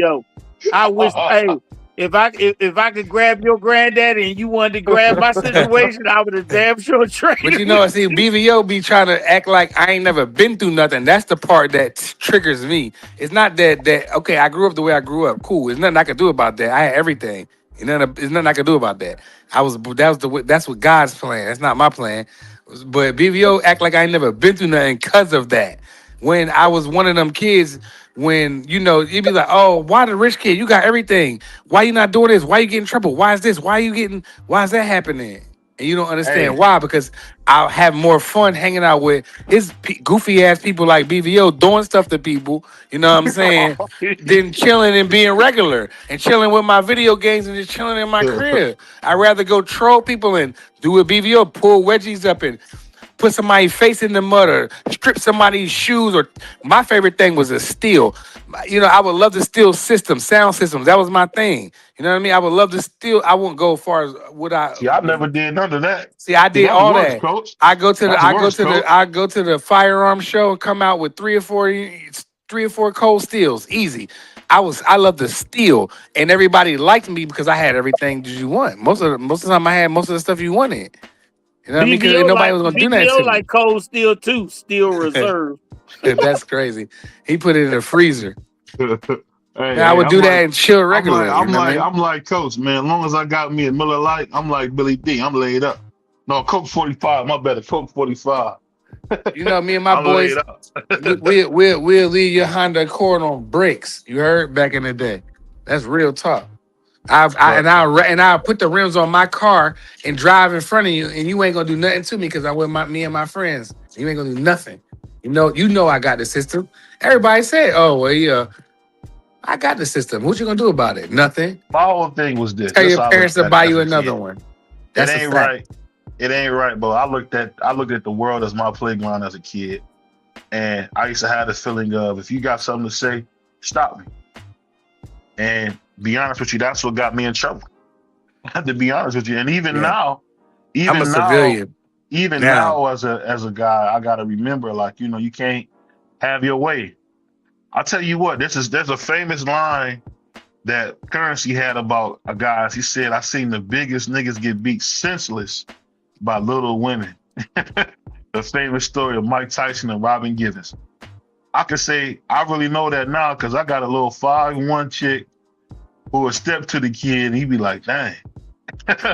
And you love her, so you just got to take it sometimes. So shout out to my wife and shout out to everybody who understand that when you're a big guy and you just having your way, that's just what we did back then in the early 2000s. We just made you stop me, man. I'm going to impose my will on you. What you going to do if I don't? See, y'all was the first ones to fall back around my way. It was always the big niggas like Fat Cat and them. They was the first one to fall because they was so big and beating everybody up and just strong arm they got tired of them, so they got rid of them. Hey, you know what we would do, Coach? Say you come out with your bag, or I don't know if you remember Fruity. We used to get like the Fruities and the paper bag. I'm grabbing your whole paper bag. We come out the candy store. Man, yeah, we did, man. You would have got cooked messing with me and my boys. No, I would have grabbed your whole. I would have grabbed all yours. You know why I know it wouldn't have been like that? And I would have drunk your Arizona. It wouldn't have been enough of y'all. It was too many of us. It was like 10 or 11 of us every day. You know what I mean? But one get punished, it kind of let everybody know to chill. Nah. And we had strong niggas too. We had football players and athletes, and we had big niggas too. So, niggas wasn't messing with us, man. Hey, you my man, 100 grand. I'll just say this, man. I love you. Nothing you can do about it. We would have cooked you. We would have took your bum ass Jordans off your feet. cut the laces and give them back to you. I wasn't wearing Jordan back then. I was wearing K-Swiss. Man, we would have took your K-Swiss and I ain't had no Jordan money. We had K-Swiss. when I had K-Swisses, you guys know how to dress. We had Sauconys. You probably never heard of those. No, I ain't never rock no Sauce Monies now. I ain't go there. Sauconys, New Balance. That's what we wore in the neighborhood. Now I rock some newbies, but no Sauce Monies though. Them Sauce Monies is out of the. That's not happening. I'd have poured some water on your K-Swiss and watch the line come across the front. Right, he wouldn't have did nothing but get smoked. All of pour some water. You know how many big niggas we didn't beat up? You know what used to make me mad about the K-Swiss, coach? Man, they always came in white only. That's why I hate white shoes now to this day, because they only came in white. And my girl that I'm with now, I beat her baby daddy up. We beat him up back in the day. You know what I mean? Whooped his ass. Now what? Yeah, sounds good. He'll tell you. He'll tell you. Get him on the phone. He'll tell you. I heard he gave you an uppercut from hell. Man, don't let my size fool you. I ain't no gangster though. I'm a family man. I'm a civilian. I don't do none of that stuff. That's my guy, man. You know, he the that's baddest old stuff that I'm talking about. 5'6" dude I've ever met. I ain't 5'6". I'm a little bit bigger than that. But I ain't knowing nothing though. You ain't no bigger than 5'6". Man. You about 5'6". Man, I ain't knowing nothing. When you see me, it's love. It's what's up, what's good, how's your life, how's your family. I'm a civilian now. I don't partake in none of that. You always a civilian, man. You didn't even go to the youth authority as a kid. You was a civilian. What coach say you was in Catholic school beating up the white boys, throwing them in the sink and stuff. They knew I could play football and they gave me a break. You ain't went to school. You ain't went to school with nobody. You was a star, a 5-star athlete. You ain't went to school with no real niggas. Nah, nigga, that was in the 8th, 9th grade. Nigga, you was in there. You went all your whole career as your transition to a teenager. You was in the good schools. Cranfield. Get out of here, bro. You was a high pro. Because I know my son tried to be tough, and I'd be like, you went to what's it called? Paul 6. Stop playing around. You ain't in nowhere. It sound good. Like I said, you never been to the free lunch line, man. Man, I've been to the free lunch line, and I got the. I used to like the peanut butter. I used to like the peanut butter sandwich. I don't know what kind of peanut butter it was. I know you weren't there. They had peanut butter bars. They ain't had no sandwiches. No. We had down North Carolina. It was the sandwiches, and it was like this kind of pasty peanut butter. It wasn't like your average peanut butter. It was super thick, bro. I mean, thick beyond. It was with the crazy. Greek jelly. Man, it was we ain't had no jelly. It was just peanut butter, nigga. Stop being proud of being poor. Stop being proud of being poor. That's the nigga problem. Niggas always want to. I know, but those sandwiches was good. Stop being proud of being poor. Nah, it's not. I'm not proud of that. I'm just proud of being them sandwiches was good as hell. BBO, stop being proud of being poor. Oh, BBO. You talking about BBO? And Prize, go kiss your granddaddy on the forehead and say I was blessed for being rich. Every time I see my grandfather, we hug and we show love. There's not a time and our birthdays, we both Capricorns. Like, how can't you thank the man who did it all, man? Shout out to Chief, I can't. I talk to my grandfather all the time. I talk to my grandparents every day, or at least my grandmother. And they know, and they proud of me, and they happy the way I'm turning out. They don't got to come visit me nowhere. I take care of my kids, and I do the best I can, bro. That's that bullshit, Prize. That's that bullshit. That's real. You talk to grandma every day, but you talk to grandma every day, but grandpa the one made the family rich. That's some bullshit. That's some bullshit. That's some bullshit. Nah. My grandmother is the mastermind behind all of it. Because without her, he wouldn't have been able to put it together. He wouldn't have been able to put it together like that. He probably have been okay and cool, but he wouldn't have what he have if it wasn't for my grandmother. He had a good queen. No great man gonna do without a good wife. Right. He said mama don't help. What are you talking about? You know, my grandfather hasn't never seen one of his paychecks in 40 years. He hasn't seen one. He doesn't know what they do. My grandma get the check and then she masterminds everything. He don't know. He just get the money. He don't know how to. There's nothing wrong with that. That's what most successful guys did. That's what you know. And you know why he could do successful like that? Because the generation before your granddaddy, the man didn't know how to read. So the woman knew how to read in the household. So she actually made sure they bought a house, made sure they owned a house. My And Grams he is just the went to one. work. She's the one that is the mastermind. She's the real person you should want to interview if you want to interview somebody. She's the one that she's the matriarch, so she's the one that put it all together. She's 10 years older than my grandpa. You know what I'm saying? So, but my grandmother is the one that made it all happen. Now, my grandfather went and got the money. That's what we supposed to do. All of us, all of us that come up on this panel, we go get our money. But the women is the one that put it together. The Oh, yeah, grandmothers that's a and the fact. mother, they the ones that know how to be like, all right, well, you can't do this, you can't do that. You know what I'm saying? It's the woman you Because got. a man, I'll be cool with sleep on the futon and have a fridge Right. full of cold drinks. Right. A woman inspire you to get a doggone kingdom, man. So I get what you're saying, but No, it's on a that fact. on that note, man, shout out to my man Prize, aka Yeah. Richie Rich. You know, Already he's know. doing this thing, man. You know, Sure. he don't like being called Manager Calvin, so we don't do that no more. I don't manage nothing. You know what I mean? No, He's a horrible person. yeah. Boy, Manager just when Calvin I is thought crazy. you couldn't be, just when I thought you couldn't be no more horrible, you go to a new Wait, level. Of didn't horrible. Calvin? Didn't they make him rich on the new commercials? Ain't he like the CEO now? Nah, they Man, can't Manager- upgrade Calvin. Calvin a Calvin rich was a nigga. goofball. Calvin a rich nigga, but they can't upgrade Calvin, man. Calvin Every nigga in the hood still say I'd rather be broke than be Calvin. That's crazy. You know, Calvin's girl get beat up. Calvin, he upstairs up there on the payphone. Yo, when your car I'm trying to getting get some help. repoed, I'm trying to get some help. and you get them eviction letters. Calvin girl don't get beat up. Shit, remember Calvin girl had 2 babies by the dope boy. So before she got with Calvin, with Calvin, that motherfucker had to get a life sentence. Calvin waited until he got a life sentence. You know what it was about Calvin? I don't think it was just that what he did for a living. I think that it was just like how corny it was him. Like, cause BBO always say money can't unlame a lane. Like, you can't unlame a lane. And like Jay-Z said, you was what you was before you got here. So whatever you turned out to be, you was what you was before you got here, bro. That's right. Money don't do nothing but enhance the person you really are. Yeah. So if you a jerk, you just an enhanced jerk. If you a good dude, you an enhanced good dude. And see, I've been a good dude all my life, and that's why I never been jumped. I never been a lot of bad stuff that happened to people hasn't happened to me. And I've been in the trenches too. So Girly men.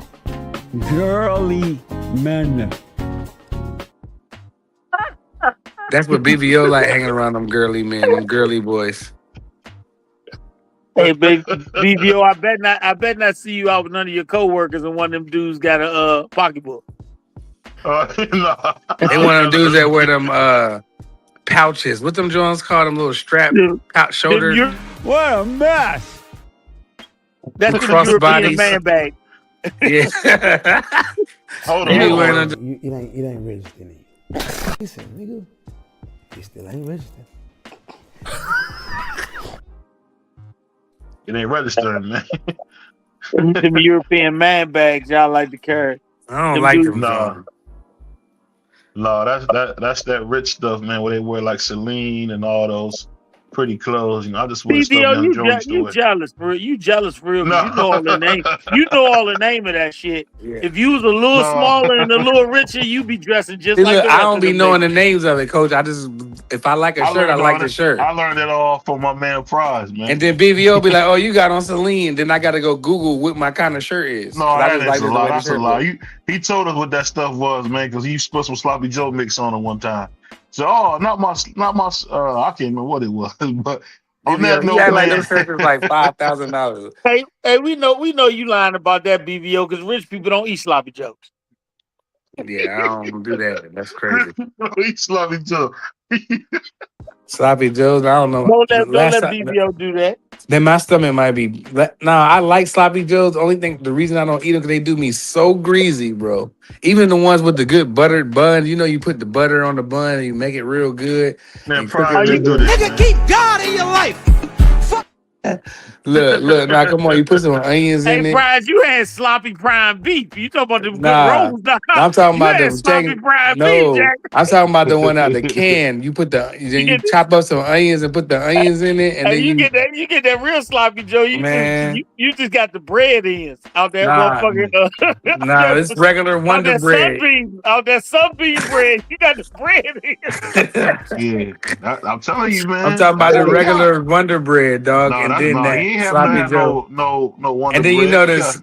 What you now got Wonder Bread right now? I don't change, nigga. I like Wonder Bread. What's wrong? man, Hey, that's Sir. You Slim. got Sir Lee sitting up there, man. Stop. You know When we was most young, rich we used to people. have all the ends Look, off for the real. sunbeam jump. Most rich people. They you know them white people, them rich ones, right? They be having like nice banging cribs, and when you go outside, what they got outside? Honda Civics, like a Hyundai, like Sonata, some ish like that, bro. They ain't know nothing. It's the same thing. Don't get it twisted. I'm not gonna go buy $50 bread or $60 water because I can. No, that's stupid. I'm gonna go buy the stuff that I like. Wonder Bread, nigga. You tripping? Girly men.